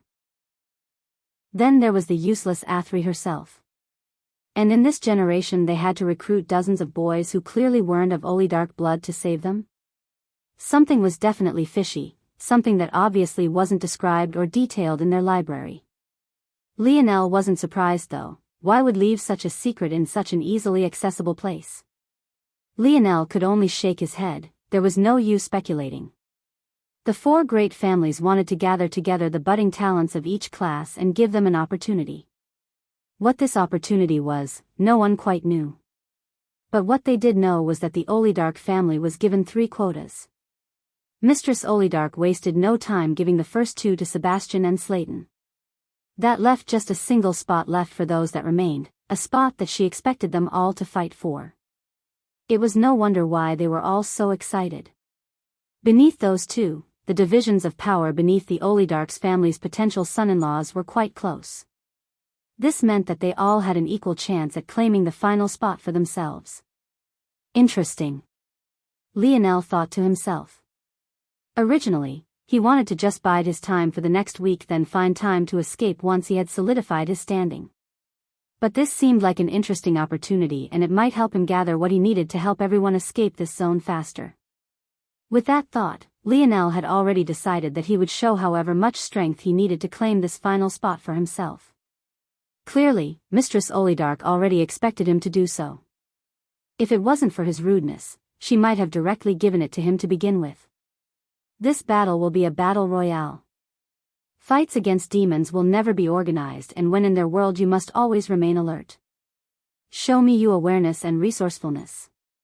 Clear the grounds. She bellowed. The elders, Mistress Olidark, and the mischievous Athri all moved back, giving the 20 or so young men who remained enough space to battle. Just as she was about to signal the start, Sebastian suddenly spoke again. You had such a powerful breakthrough into the 6th star and you're equally as arrogant. I hope that you don't disappoint me. Sebastian's words seemed like he was levying a challenge toward Lionel, but what he was really doing was reminding everyone of the forcefulness of Lionel's breakthrough. At that moment, a realization came over the other young men. They had felt that their odds were relatively equal before, but remembering what had happened the last couple weeks, they felt that they had almost missed something huge. Their greatest threat might very well be this young man they knew so little about. On top of that, Mistress Olidark had actually tolerated his disrespect and didn't say anything. With the mistress temper, they would have been skinned alive for less. Suddenly, several intents locked onto Lionel. Mistress Olidark didn't say a word, but her gaze flickered with amusement. She still expected Lionel to win, but making him work harder wasn't a bad result either. He just might restrain himself a bit. Begin. Her voice descended as she signaled the start of the battle. However, what they didn't notice until this moment was that Lionel's hands were still lazily in his pockets, a light smile on his face. Even as a wave of young men suddenly surged toward him, he only light raised his foot and pressed it down. At that moment, a wave of blue energy rippled out like a tsunami. When it cleared, the only one who remained standing was Lionel. Well, there were others standing as well, about 20 ice statues worth. Chapter 1534. Published at 27th of January 2023 12:33 and 42 seconds p.m. Chapter 1534. Bronze. If audio player doesn't work, press stop then play button again. Lionel sat in silence, his legs crossed and his mind focused as though he relished in an awkward atmosphere. Currently, the group was on the back of an enormous flying bird, likely the largest creature that Lionel had ever seen, with a wingspan of at least 50 meters. There were 3 boxes strapped to the back of this bird in a line down its spine, and one of these boxes was shared by Lionel, Slayton, and Sebastian. Of his interactions with these people, all of them had been hostile. First he had a clash with Slayton about the unicorn demon corpse. And then there was the clash with Sebastian twice regarding things that were quite frankly small matters in Lionel's eyes. Slayton was an odd one. He continued to smile and hum as though nothing at all had happened. He had even pleasantly chatted with Lionel earlier as though he couldn't remember a thing. Though, to his surprise, Lionel seemed able to smile and talk as though nothing at all had happened as well, something that was quite rare among youths his age that he had met. The one who was truly making the atmosphere awkward was Sebastian, whose temper was nowhere near as amiable. He seemed to want to swallow Lionel alive, but unfortunately there wasn't much he could do at all. If he killed Lionel, he wouldn't just be fulfilling his wish, but he would be offending Mistress Olidark. If the Olidark family showed up without 3 seeds, what would the people say? The prestige of a family was far too important. It saved them from a lot of the infighting that might happen. Even if those that challenged you were ants and easily dealt with, if you constantly had to deal with such things again and again and again, then it would eventually wear down your resources as a family. As such, prestige and looking impregnable, at least from the outside, was very important. It saved the family experts, resources, and time. This way, you could put everything toward the real threats. Sebastian was an obedient dog of the Olidarks. How could he not place their well-being first? Right this moment, though, Lionel didn't care much about Sebastian's state of might. He was more so thinking about the size of this bird. Just how could such a large creature exist? There were too many secrets about this world that he still didn't understand. He had been in a mythological zone before, and though it took some liberties with the creation of its own version of the demon race, it was nothing like this. Of course, the Camelot zone had been much lower class and level, but Lionel wasn't sure if this was enough to explain things. He had met 6-dimensional creatures before, he had even fought them. They were still the size of normal animals, give or take a few meters. But dozens of meters like this? That was too exaggerated. Lionel, if you don't mind me asking, what's your 4th star? Slayton's eyes shone as he looked toward Lionel. Mine is related to water force as well, so we're somewhat destined in that regard. My 4th star is the sacred water star. 4th star was the term people in this world used to refer to their affinities. Usually, if they had a strong affinity for an element, it would be born within their stars at birth, thus the reason for the name. The sacred water star, or rather sacred water force, was a water and light force fusion. It wasn't a true state force, but it couldn't be considered bad as well. It was ranked about similarly to the Luxnix family's snow force on the light force rankings, and on the water force rankings, it was ranked around the 60s to 70s. It was quite good, but nowhere near the best. Lionel smiled. If he were to tell the truth, he would say Void Star Force, but he obviously couldn't do that. Of course, this wouldn't exactly be the truth either, since he had forced this force star into existence. Instead, Lionel replied, Dark Ice. Slayton's brows jumped. This wasn't because Lionel's force star was powerful, but rather because it was the direct opposite. Dark Ice Force combined Water Force and Dark Force, which was nice. But it was nowhere near top 100 in Dark Forces, and it didn't crack the top 100 in Water Force either. This made sense, of course. The Dark Ice ore that Lionel used to form the foundation for this was a 5th-dimensional ore. It was only made somewhat more powerful by Lionel fusing it with evolution ores. Since it could naturally exist in a 5th-dimensional state, its power was definitely lacking. This was why Slayton was so shocked.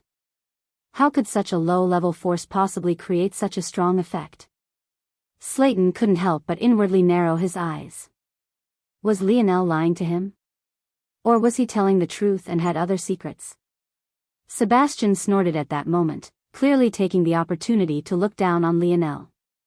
Even if he had thought of what Slayton had, so what? It made him feel better to do things like this. What these two didn't know was that any force in a large enough quantity and concentration could have miraculous effects. Under the boost given to his water force affinity by his 2 newly formed stars, the amount of dark ice force Lionel could use was astronomical. Weak or not, when it was concentrated to a point, even a powerful enemy would suffer. At that moment, the three felt the bird descending with great speed. Just minutes later, it touched the ground, jolting the box carriage they sat in. By a tacit agreement, the three stood all at once, stepping out to be hit with a wall of noise. All sorts of creatures and people could be found around, each seemingly from another middle-class power and many with strengths that made even Sebastian's brow furrow. Up ahead, there was a city with enormous bronze walls that towered hundreds of meters into the sky. It almost felt as though a giant had dropped a brass ring into an ant colony, and now they were all forced to look up at it in awe. There was no doubt that this was their destination, the location even a bird with a 50-meter wingspan hadn't dared fly into. Chapter 1535. Published at 27th of January 2023 12:33 and 41 seconds p.m. Chapter 1535. Fardan, if audio player doesn't work, press stop then play button again. Lionel's eyes sparkled. The last time he had felt this level of awe was when he faced the gates of the Void Palace. Though, he could only remember feeling it 4 times in his lifetime. The first time was when he faced the walls of Valiant City. The second time was when he saw the capital of Earth. The third time was when he laid eyes on the vital star of the dimensional cleanse, Trial. And the final was, of course, when he saw the Void Palace. Lionel had seen a lot by now and it took greater and greater feats to shock him, but this definitely met the necessary criteria. Maltalia? Ho ho, I didn't expect that your oligarch family would actually show its face. A chuckling hoarse feminine voice caught Lionel's attention, but he didn't bother to look over. It was clear that this person had ill will for the oligarch family, or maybe there was a rivalry of sorts, but Lionel didn't care about the face or prestige of the oligarch family, and he certainly wouldn't be stepping in to help them protect it. Regardless of Lionel's reaction, though, an older woman sauntered over, wearing a dress that was maybe much too modern for her age. It clung to her chest, hips and waist, leading down to a slit that revealed her right leg and the tall heels she was wearing. Though, despite the fact her style of dress didn't quite match her age, one had to admit that she was still quite the beauty all things considered. Despite the clearly venomous words she was speaking, her smile was still elegant and refined as 3 youths followed to her back. While Lionel didn't pay much attention to the interaction, he did take a look at where they had come from. However, when he didn't find anything of interest outside of another oversized beast, he turned back. If it wasn't for the fact he needed to be registered with the oligarch family, he would have long since left. Mistress Oligarch, or rather, Maltalia, turned an indifferent gaze over. However, her granddaughter was just as disappointing as usual. Unable to hide her emotions, Athri couldn't help but snarl when she saw who was coming over, her every reaction being written on her sleeve. The truth was that the departure of her grandfather and father was related to these people. While fighting against the demons was a burden everyone shared, it was just the nature of humans to look out for their own interests first. They had their own families to protect, their own lands, their own resources. They wouldn't easily leave their territory unless they were forced to. Such a thing was usually decided on a rotation or by a lottery where the winner was actually the loser. In addition to this, there were, of course, some placements that were better than others. Years ago, it was under the machination of this Fardan family that the 2 pillars of the oligarch family were shipped away to a high-class bubble that was being overrun. Since then, they hadn't been heard from. The interference between clashing points in space and bubbles made it difficult to communicate over long distances, especially when it was a separation between a large divide like middle and high class. The only family that didn't seem to have any limits on their communication at all were the 4 great families. Kivire Fardan chuckled when she saw Athri's reaction, a girl to her back looking toward the useless heiress with a look of clear derision. Words probably couldn't explain how much she looked down upon this flower in a vase. We don't welcome you here, you may leave. Mistress Oligarch had, at first, planned to display nonchalance and indifference, but her granddaughter's reaction made keeping that facade difficult. As such, she could only calmly say these words. However, it was as though Mistress Fardan hadn't heard them at all. Maltalia, I see you've come within quite a few weeks. I assume that your precious granddaughter is participating? Athri's expression wavered with some apprehension. Not only did she know that the answer was no, but she actually showed a hint of fear at the prospect. It was hard to imagine that there could be a woman more useless. Who is participating from my oligarch family has nothing to do with you. Mistress Oligarch was beginning to lose her patience, but Mistress Fardan only continued to laugh lightly. So these boys? I remember that your family's men didn't have strong seed, so they could only birth weak women, so these must be the new recruits you've scrounged up? A few more impotent orphans to birth more weak women for your family? How long do you think that cycle can continue? Mistress Oligarch's expression darkened. Sebastian looked as though his head was about to fly from his shoulders when he heard this, but Slayton continued to smile without a word. He didn't seem to be capable of reacting with anything else. At that moment, Lionel yawned. Are we going to stand here all day? This conversation is boring. For maybe the first time, Mistress Oligarch felt grateful for words Lionel had spoken. Boring, indeed, she said lightly. You three enter the city now, the hopes of the Oligarch family will be on your shoulders. Kivire seemed to finally shift from her baseline, her gaze shifting toward Lionel. But he never looked at her from start to finish. The young heiress of the Fardan family, Valra, narrowed her eyes when she looked at Lionel, but by that point, he and the others were already moving toward the city. At the same time, Mistress Oligarch, her granddaughter, and the elders had already eagerly returned to the large bird, prepared to leave for a new destination. Valra. Yes, grandmother. Kill the three of them when there's an opportunity. You too, support her. Yes, mistress. Kiver's eyes narrowed. There was something odd about that boy. It was best to kill him while he was still in the beginning stages of the 6th star. As for the other two, the hate between the Fardan and Oligarchs was already irreconcilable. It was best to cripple their next generation entirely. Chapter 1536. Published at 27th of January 2023, 12:33 and 40 seconds p.m. Chapter 1536. Shock and silence. If audio player doesn't work, press stop then play button again. The inside of the city was unlike what Lionel had expected. Or, it was more accurate to say that this so-called gathering was completely unlike what he expected. He could sense several force arts in the surroundings designed purely for monitoring. This meant that they were being watched from all sides. Lionel concluded that since Mistress Oligarch and the others hadn't followed them into the city, they were using this method instead to check for progress. Lionel had expected a tournament of some sort, but what he got instead was probably akin to hell on earth. When they entered the city, they found themselves enveloped by a bubble of energy. All around them was what looked like a normal city with stores, residences, and even sky rises. However, the issue was that all of these things were surrounded by demons. Every group that entered the city was given a protective bubble of energy and could only watch in horror as large numbers of demons tried to scratch and claw at them, only to fail.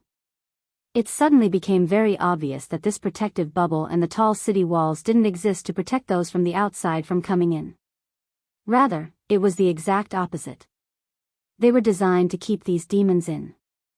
In fact, when Lionel turned back, he couldn't even see the city walls any longer. Just like when he had entered the demon world, it was as though he had entered an all-new space completely separate from the outside world. At that moment, an automated message played in Lionel's mind explaining the proceedings. Then, with an unceremonious pop, his energy bubble vanished and he was dropped into a sea of demons. Lionel raised an eyebrow as several demons swept at him. They were clearly only low-class demons and didn't pose much of a threat to him, but there were several others around Lionel who were instantly overwhelmed, being unceremoniously shredded to pieces. Lionel dodged out of the way of a claw and stepped forward at the same time. His arm shot forward parallel to the arm of a wolf-man demon and his fingers tapped its forehead. In one moment, the wolf-man was just fine, but in the next, its head was shredded to pieces. It was as though Lionel didn't need to try to kill low-class demons in the slightest. The strongest demon Lionel had faced until this point was the unicorn demon, and it was a middle low-class demon. Back then, he had been forced to use 30% of strength. And, against the lower low-class demons, he probably had to use 10%. Now, against the lower low-class demon, he didn't even have to bring out his spear, let alone use so much strength. According to the voice that Lionel had just heard, the city was actually divided into bubble classes. Because they were middle-class participants, they were directly transported to the middle-class region. This city was filled with nothing but participants, and demons were their currency. Only by killing demons could they buy safety, rest, food and resources. In addition, if they performed extremely well, rather than just making enough to survive until the time period, they could exchange exactly this currency they had made for special prizes that would bolster their strength. The names of the participants would be ranked on a leaderboard, and the cities with the best performing triplet teams would gain prizes directly from the 4 great families. These were the rewards the cities and the families that controlled them were most looking forward to. These prizes would include relief from the great families, immunity from lottery draws to be drafted to needed areas, and a larger quota of resources for the next coming years. It was the first time that the 4 great families were doing such a thing, but even if it was the first time, it made those hopefuls no less wanting. It was no wonder Mistress Olidark was willing to swallow her grievances and put forward the best candidates. If she could bring her husband and son-in-law back home, then suffering a small bit of disrespect from Lionel wasn't a big deal at all. Lionel's eyes glowed. As expected, this was a great opportunity. The prizes the cities would get weren't intriguing to him. After all, they were designed to only be useful to large powers to begin with. The prizes that he could earn himself by using and spending his demon points was a different matter entirely. Lionel completely ignored Slayton and Sebastian, not even trying to team up with them like the other groups had. He had no interest in such things, they would only drag him down. In addition, there was very clearly a hidden rule here that most would be eyeing. Killing demons would get your demon points. But so would killing those with the demon points to begin with. Lionel had no way of knowing what Mistress Olidark had secretly whispered into their ears, but he had no plans to give his back to these people to protect. Lionel didn't believe for an instant that Mistress Olidark had left him in the dark about the rules by accident. Lionel's absolute spear domain flourished to life, shredding apart every demon that stepped within 5 meters of him. His pace of killing was mind-numbing.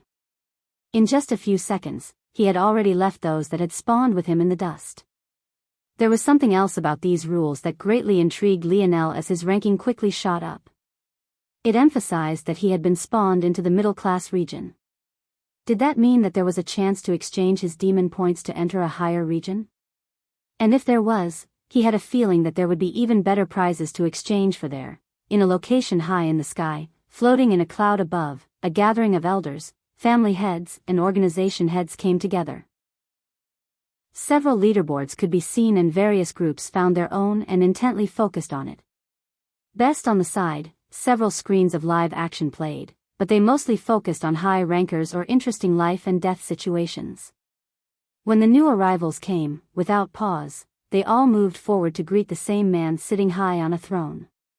He had a head of vibrant blue hair and just as blue eyes, his aura wafting outward in suffocating waves.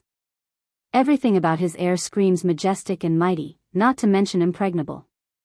Mistress Olidark bowed lowly and paid her respects. After a few seconds she raised her head and turned away.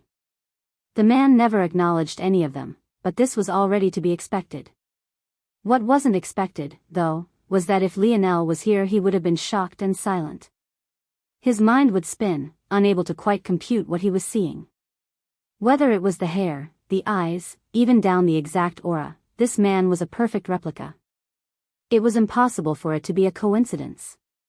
But the question was, what was a member of the Aderna family of Earth doing in a mythological zone like this?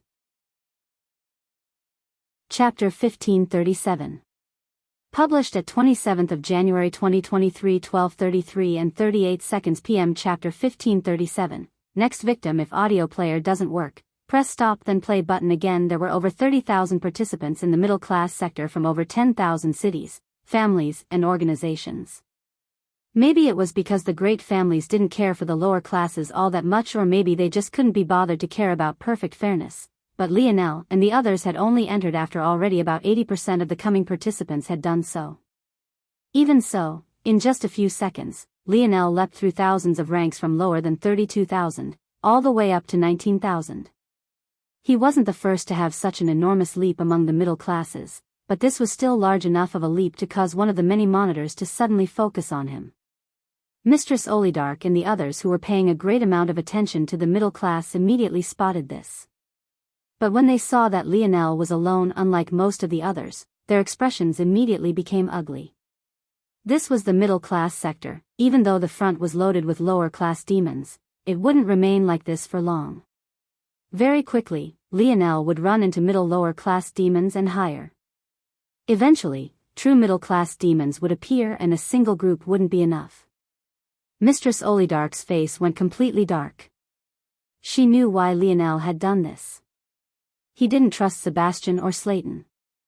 It wasn't that she hadn't thought of this possibility, but she thought that in choosing between a potential risk to his life and a certain death, Lionel would choose the former. Anyone would choose the former. It seemed, though, that she had underestimated Lionel's stubbornness. Things would still be fine if only Lionel died, but now that he was gone it left the other two vulnerable. It was very likely that because of one Lionel, her whole Olidark family would be ruined. Back in the sector, Sebastian and Slayton were already gritting their teeth. Even the usually calm and smiling Slayton had a gaze that dimmed a considerable amount. They had tried to call out to Lionel, but it was as though he hadn't heard a single word they said. The unfortunate truth was that Lionel was right to directly ignore them. Mistress Olidark had already informed them that once the events died down and they secured a safe house, that they were to find a chance to directly kill Lionel and take his point. In fact, Slayton had put in a little extra effort to get closer to Lionel as well during the ride here.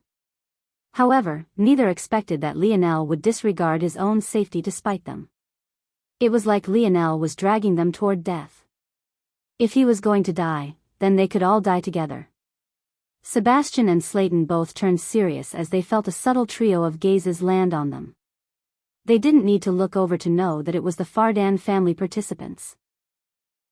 The two were still talents in their own rights and they immediately understood the situation they were in. They didn't even dare to allow the Fardans to realize they had noticed their intent, feigning ignorance. It was best to remain as far away from open hostility until they could settle down. Their gazes flashed with a cold light as they looked off toward where Lionel had disappeared before buckling down and fending off the wave of demons. They weren't as foolish as Lionel, they knew how important it was to conserve their strength. Lionel shot through the demons, his spear force shredding everything in its path. He could already guess what all of them were thinking, but he didn't mind it. In fact, he found it a bit amusing. Stamina? With how well his vital stars and dream force stars worked now, he would probably grow bored of even a life and death struggle before his stamina gave way. Plus, even if that wasn't the case, he was hardly using any of his strength right now, which also meant that Mistress Olidark's worries about middle-class demons would also fall on deaf ears. Lionel's goal wasn't even this place. If the middle-class sector didn't have what he needed, he would kill enough demons to exchange a pass to enter the high-class sector. If that wasn't enough, he would enter the human-class sector. As far as he was concerned, there was nothing here that could threaten him. At the same time, this place was also the opportunity he needed to finish the final stretch of the 2 weeks that remained of his plans ahead of schedule, so he didn't even care much about revealing a bit more of his strength either. Regardless, after he left this place, he wouldn't be returning to the Olidark family. 1 point per 5 lower low-class demons, 1 per 2 middle low-class demons and 1 per higher low-class demon. The numbers could get annoying, it would be better to target middle-class demons. P1 E's Visi, T, Nov 1B, in. Ni, T there was a huge jump for middle-class demons, 10 demon points for lower, 100 for middle, and 1,000 for higher. That was where the big money was and it was also probably why Lionel's jump in rankings was so slow after he crossed below the 20,000 mark. Ah, that's where you've been hiding. A smile spread across Lionel's face as he spotted his first middle-class demon. Those that had been watching in a cloud above the city wore weird expressions.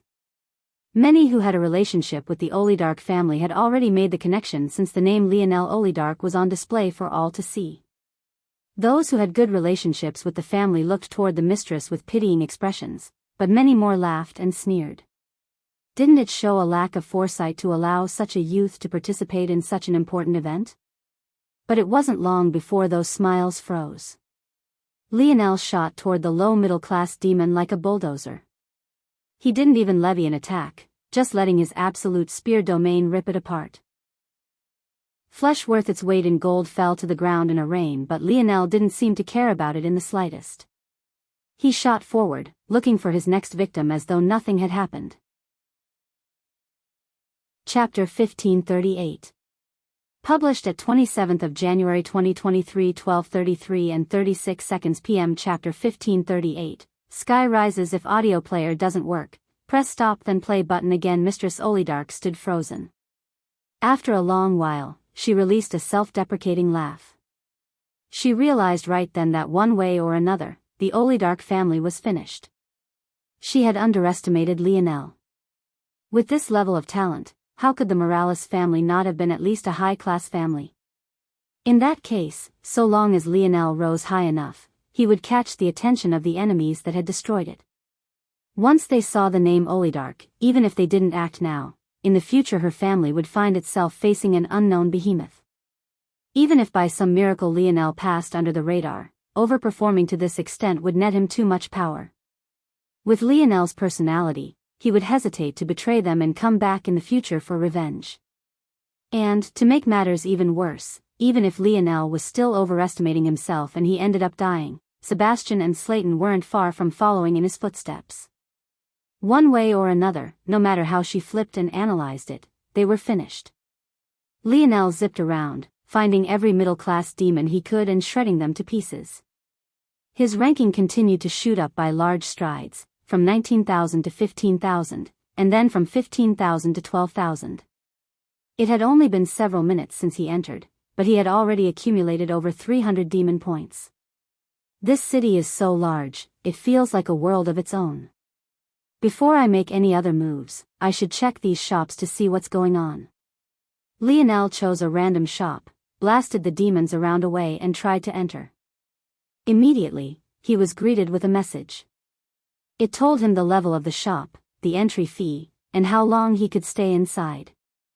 This was the lowest level shop, but it still cost 3 demon points just to enter. You would have to kill 15 lower class demons just for the right to enter a low-level shop for 15 minutes. It could be said that this was definitely a hell on earth. If Lionel had entered this place before entering the 6th dimension, he would definitely be struggling with these requirements. It required so much just to enter, so how much would the things inside cost? The first shop Lionel entered was actually an exchange. It could convert demon corpses into force pills that could have a myriad of effects. Some gave temporary boosts in strength, some healed injuries, and some could have small but permanent effects on your power. P1 Ease Visi, T, Nov 1B, In. Any, T. This was just the lowest level shop, so it could only do this for low-class demons. Lionel exited the shop after he was done and continued on his killing spree until he found another to enter, checking them all one by one. As he entered these shops, Lionel's rank didn't fall. If one had to choose between spending their points or hoarding them, there wouldn't be much of a benefit to families. Instead, spent points and hoarded points split into 2 categories. At the end of the event, hoarded points would be increased by 50% while spent points would be worth the same. That was the only incentive to hoard your points. That said, most would choose to spend when they had a chance in the beginning to strengthen themselves as much as possible, and then during the final days go all out to gather as many hoarded points as possible. After an analysis, Lionel split the shop into several categories. The first shop was a conversion-type shop, essentially helping one to gain even more benefits from their demon hunting. The second shop type was the weapon shop, the third was the technique shop, the fourth was resource shops, and the final was the healing shop. These were all the lowest class, though. As Lionel moved up, he finally crossed a threshold. Not only were there more middle-class demons, but this was the point where residents, or safe houses, appeared. The lowest level of safe house only allowed you to enter and rest for a certain period of time. The higher the class, the more benefits and amenities there were. Many provided food, at a higher level they doubled as healing shops, and at the highest, they even came with large concentrations of force that allowed you to increase your strength. This final level, though, was only left to the sky rises in the distance, which would be considered Lionel's main goal. The resource shops that Lionel had seen until now didn't have anything that moved them. They had low-class herbs and ores, but nothing on the list of things Lionel needed. The last chance Lionel had were the sky rises. If they didn't have it, he would definitely need to buckle down and gather the 100,000 demon points he would need to enter the high class. By the time Lionel made it, he had already entered the top 1,000, forcing the middle-class leaders into a state of numbness as they stared ahead. However, the higher he climbed, the more despair Mistress Olidark felt. She sank into her seat, her face a ghastly sheen of white and her wrinkled hands trembling. A lack of stamina? Even after an hour Lionel hadn't sweat even a single bead. Worry about middle-class demons? Shouldn't they be worried about him? Everything from earlier seemed so laughable. Lionel shot into the first sky rise, paying the 1,000 demon point fee and gaining a day-long entry.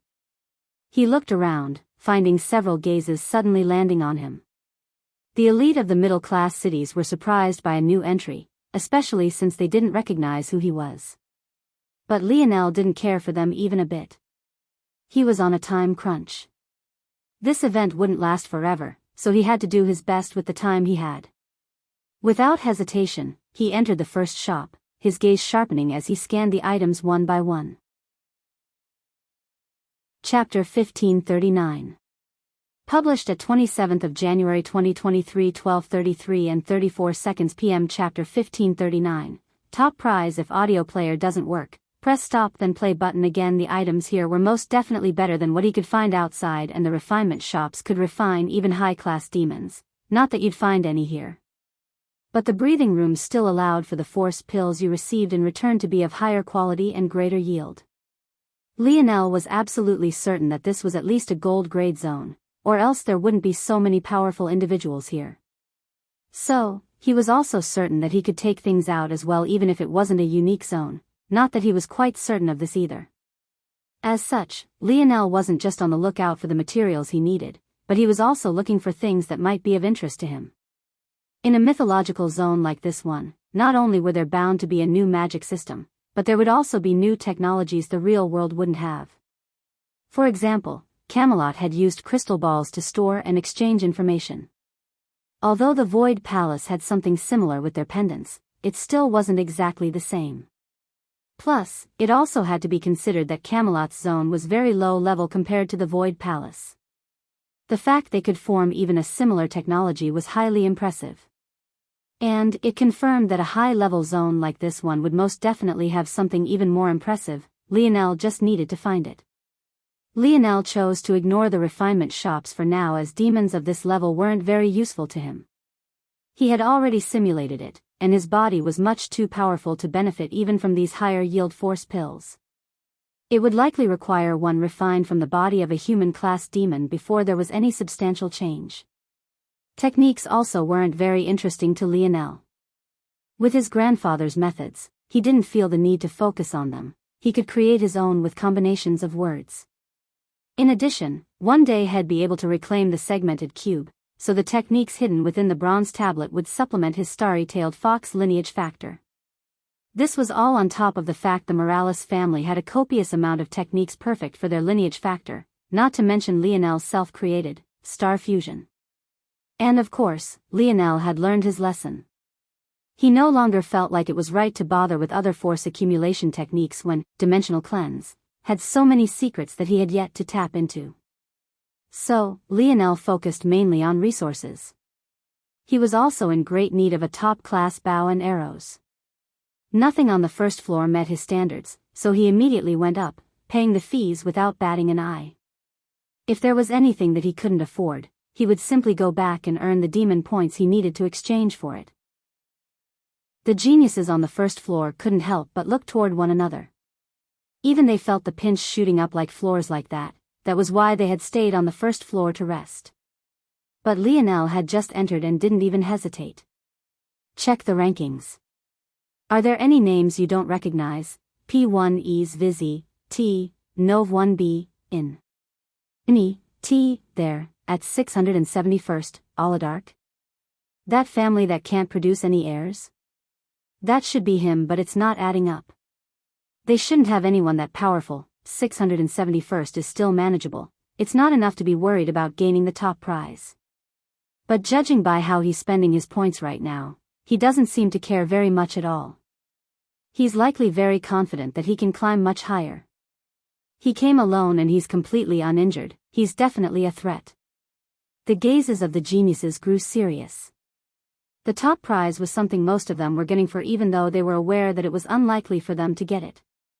The idea of one more competitor left them uneasy, especially since the context clues seemed to tell them that Lionel was formidable. Unlike the other prizes, landing the top prize would be a qualitative change for most here. In fact, it would be enough to go from a middle-class genius to a high-class and maybe even human class depending on how compatible they were with it. The unfortunate part was that the top prize wasn't guaranteed to be handed out. Even first place on the rankings wasn't guaranteed to get it. In order to land the prize, what you needed wasn't points, you needed a certain percentage of kills. Eventually, the demons would stop spawning once all participants were present and all of the low-class demons had been cleared, a number would appear. For their middle-class region, the only way to land the prize was to be personally responsible for the death of 10% of the demons. 10%. There were easily hundreds of thousands of demons in this city with them. The idea of killing such a number of middle-class demons on your own was absolutely ridiculous. Many could only curse the great families in their hearts, but they still kept their thoughts to themselves. Who dared to speak ill of the great families in their world? Doing so was tantamount to suicide. The shield that protected them from chaos demons wasn't to be blasphemed. Lionel didn't have any idea about what the youths were talking about. Because Mistress Olidarch had kept him in the dark about a lot of things, he only really understood the basic rules that the automated voice had spoken into his mind. However, he still quickly jumped from shop to shop until he found a decent enough bow that he exchanged 10,000 demon points for. This so-called decent bow was actually exceptionally powerful. It was just that after using the White Lion bow, Lionel's standards had shot up tremendously. Still, it was a great silver-grade bow that came with the function of self-created arrows with power based on how much bow force you poured into it. Under the confused gazes of the Olidarch family who thought him to be a spearman, he strapped it to his back and ascended to the penthouse floor of the Sky Rise. But what he found there left him absolutely frozen in shock. A bronze tablet, shimmering behind a protective formation, hovered in the air. The words on its surface all too familiar to Lionel. Chapter 1540. Published at 27th of January 2023 12:33 and 32 seconds p.m. Chapter 1540. Uncertainty. If audio player doesn't work, press stop then play button again. A union of light and darkness will reveal the 12-pointed star. There was only one place that Lionel had seen these words before, the Luxnix family's bronze tablet. The very same bronze tablet that was responsible for the Luxnix family's lineage factor, that was responsible for Lionel's current starry-tailed fox lineage factor. However, this one was different. Completely different. It looked exactly the same. Had exactly the same words. Radiated the same colors. And yet Lionel had a nagging feeling in his heart that it wasn't the same at all, that it couldn't have been more different, that it was even directly opposite and opposing him. Lionel took a breath and exhaled, his expression returning to its baseline focus state. He knew in his heart that he had already decided to go all out for this tablet, even if it required delaying his movement toward the high class. It was simply too important. If Lionel was correct about this feeling, this tablet was the other half. It didn't provide the side of light, but rather, the side of darkness.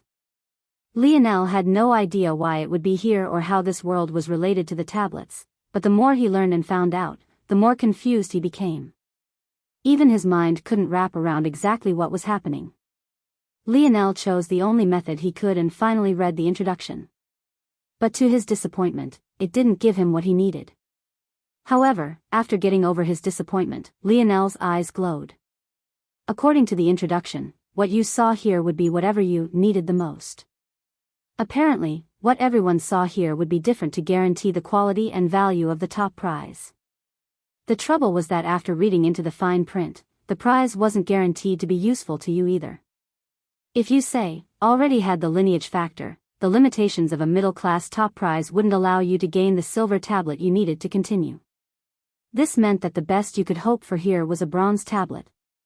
But it was also curious for another reason.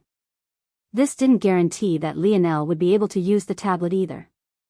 From his conversations with Wise Star Order, Lionel had learned that just having the tablet wasn't enough to gain the lineage factor within it. You had to have a certain level of affinity for it to begin with, only then would you be able to resonate with the tablet and gain what was within it. This was why you couldn't just immediately leap to the greatest lineage factor within the tablet, and it was also the reason why the likes of Miguel gained so much more than most others from meditating upon the tablet as well. Resonance mattered. Lionel was a bit unfortunate in this respect. This system seemed to register that this tablet would resonate well with him, but that was only because it happened to be a pair with its light force counterpart. And, since Lionel had already reached the peak of the lineage factors the light star bronze tablet could give him, the system wouldn't give him that bronze tablet either. Lionel could make up for his lack of affinity with his divine armor, but he had already switched his aim once already. If he switched it again it would make his foundation shaky. And right now, dark force was only a secondary affinity he gained from his armor, making it even weaker. Lionel didn't believe he had the resonance necessary to make this tablet react to him at all. But it didn't matter, he definitely needed it. The tablets were something that Lionel was endlessly fascinated by. He knew that there was a secret behind them that he'd only be able to reveal if he collected as many as possible. These tablets could allow breakthrough, grant lineage factors, give ability indexes, and even resurrect the dead. If Lionel didn't get to the bottom of this, he could forget about ever reaching the pinnacle of the dimensional verse. In fact, he had a feeling that the secret behind this was the very key to doing so. 10%, huh? I didn't plan on going so hard in the middle-class sector, but it seems I'll need to unleash a bit of carnage. Lionel left the top floor and paid for residence. There was no point in going out right now. Very soon, the low-class demons would all be killed and the final phase would begin. When that happened, he would have to act as fast as possible, finishing it all in a single sweep. Lionel found a bed and collapsed into it. He wasn't very tired as he had hardly done much, but he closed his eyes anyway, allowing the dense force to seep into his pores. What he didn't know was that at that moment, he finally caught the attention of the Aderna family man sitting on the throne. The man had not shown any reaction whatsoever from start to finish, even while he watched the geniuses of the fiend class display power the likes of which would wipe out many of the city leaders here. However, when he saw the tablet that appeared for Lionel, his pupils constricted into pinholes. The man stood abruptly, vanishing with a speed none present could track. Who allowed the 12-pointed star tablets into the selection process? Oh. You realized? How could I not realize? Someone has summoned them. The voice on the other end suddenly perked up. Really? Are you taking this as a joke? The voice paused for a moment before it spoke again. This isn't a decision that can be interfered with. Let alone the 12-pointed star, the Emperor's Might tablets have also been placed inside. The world has spent too long without these star forces and the chaos demons are growing more powerful. If they don't appear again soon, the human race will be finished. Do you take me for a fool? Who do you think destroyed them in the first place? Watch your tone. These aren't things that should be said aloud, or even you will lose your head. The blue-haired man seemed to realize that he had said too much and he fell into silence, but his eyes still blazed with uncertainty. Chapter 1541. Published at 27th of January 2023 12:33 and 31 seconds p.m. Chapter 1541. Arraign if audio player doesn't work, press stop then play button again. Seeing the silence of the blue-haired man, the voice grew gentler. It was clear that whoever this individual of the Aderna family was, his standing was not small, or else the voice wouldn't even bother to show such courtesy. This isn't the only place we've allowed those tablets to spread and we are currently heavily monitoring their activity. Some risks need to be taken. They were destroyed years ago because their threat was too enormous, but it's precisely their strength that we need now. The blue-haired man opened his mouth to speak, but he held back, shaking his head. It seemed that history had a tendency to repeat itself. Those families had been destroyed long ago, but it seemed that their families wanted to bring them back in a controlled fashion by spreading the lineage factors among the common folk. To the blue-haired man, even the geniuses of the fiend rank could only be considered as such. The chasm between them and the great families was simply far too large. However, if these common folk were given these tablets, the change to their destiny would be far too great.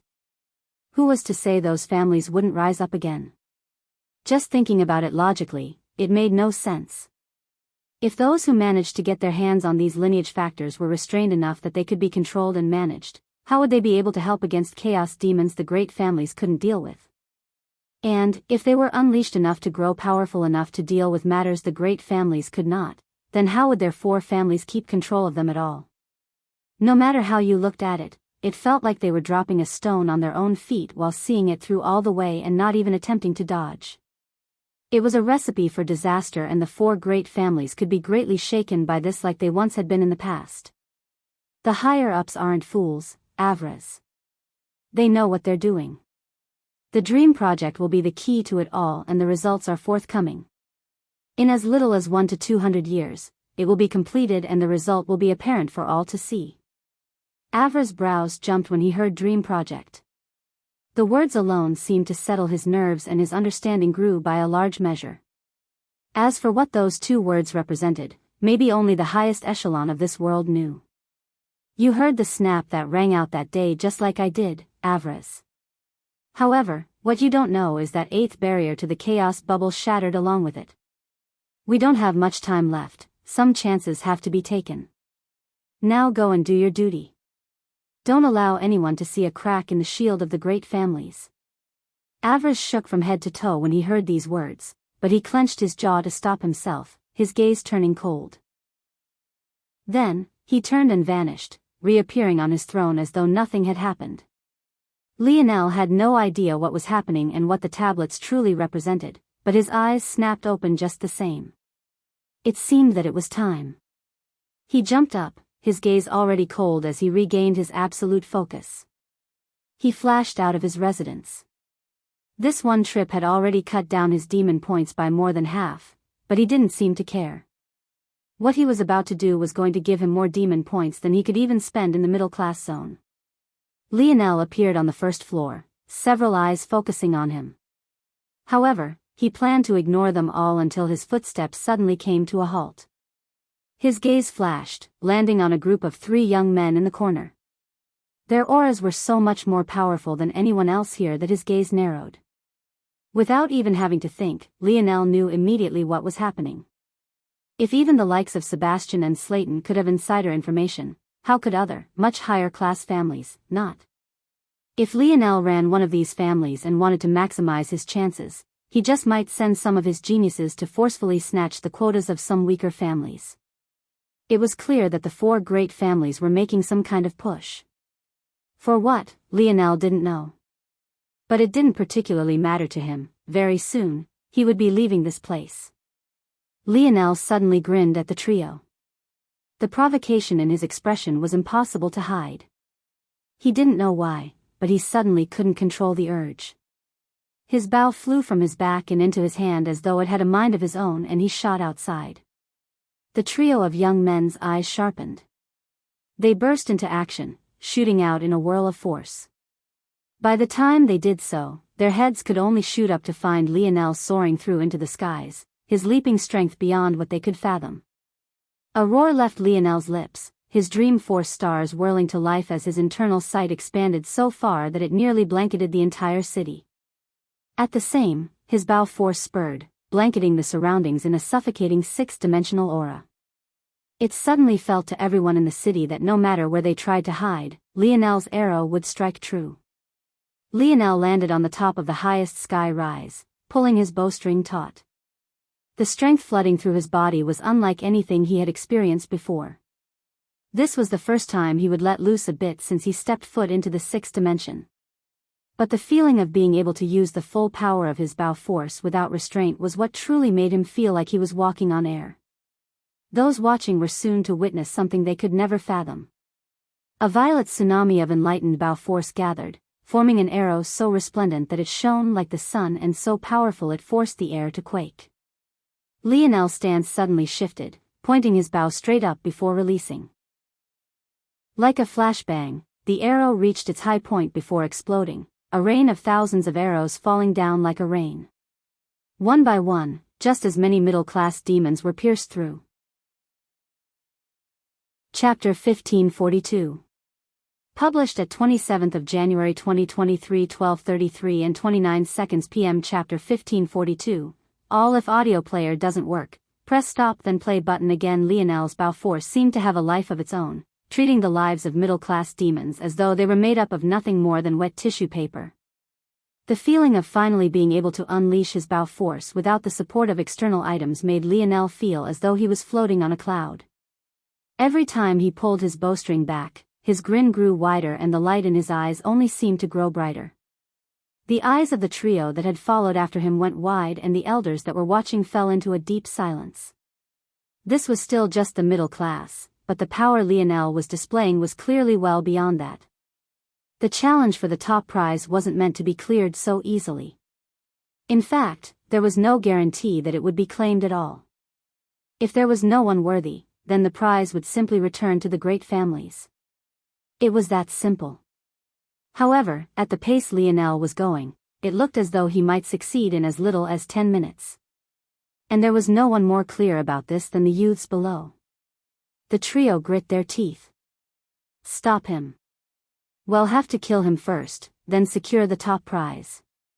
The moment one of them spoke what was already on their minds, they sprung into action, a flurry of lightning erupting around them. Lionel noticed their movement immediately, but he still launched 2 more shots into the air, slaughtering hundreds more. At that moment, the trio appeared around him in a triangular formation, arcs of lightning connecting them. They pressed their hands together, their eyes sparking with a golden light as they pushed out, 3 lightning lances forming around Lionel all at once. This formation was something that they had prepared to deal with large amounts of middle-class demons all at once. In fact, using this lightning would expose their true identities as being descendants of the high-class organization, the Lightning Lance Pavilion. However, it was clear that they didn't care. An open secret was still a secret. Everything had already been perfectly calculated. However, just when they thought they could skewer Lionel from 3 sides, his absolute spear domain appeared, shredding their lightning lances to pieces. It treated one of their most powerful attacks as though they were paper thin. Lionel's hair danced in the air, a cool smile on his face. He didn't even deem it necessary to use his ability index on these people. Right this moment, he just wanted a bit of fun. His bow flashed, seemingly appearing on his back as though it had a mind on his own. With his free hand, he pierced forward with 2 fingers toward one of them. The moment his second hand recovered from putting his bow away, it too pierced forward. But the speed was so fast that it felt as though they had both acted simultaneously. Swift. The golden lines of spear force appeared before 2 of the trio in the blink of an eye. Their eyes could only widen, their hearts leaping into their throats. Lightning armor. The 2 roared out simultaneously, one blue armor and another colored more violet appearing. Bang! Bang! The 2 shot backward and off the roof of the sky rise, crashing into opposing buildings without the ability to stop themselves.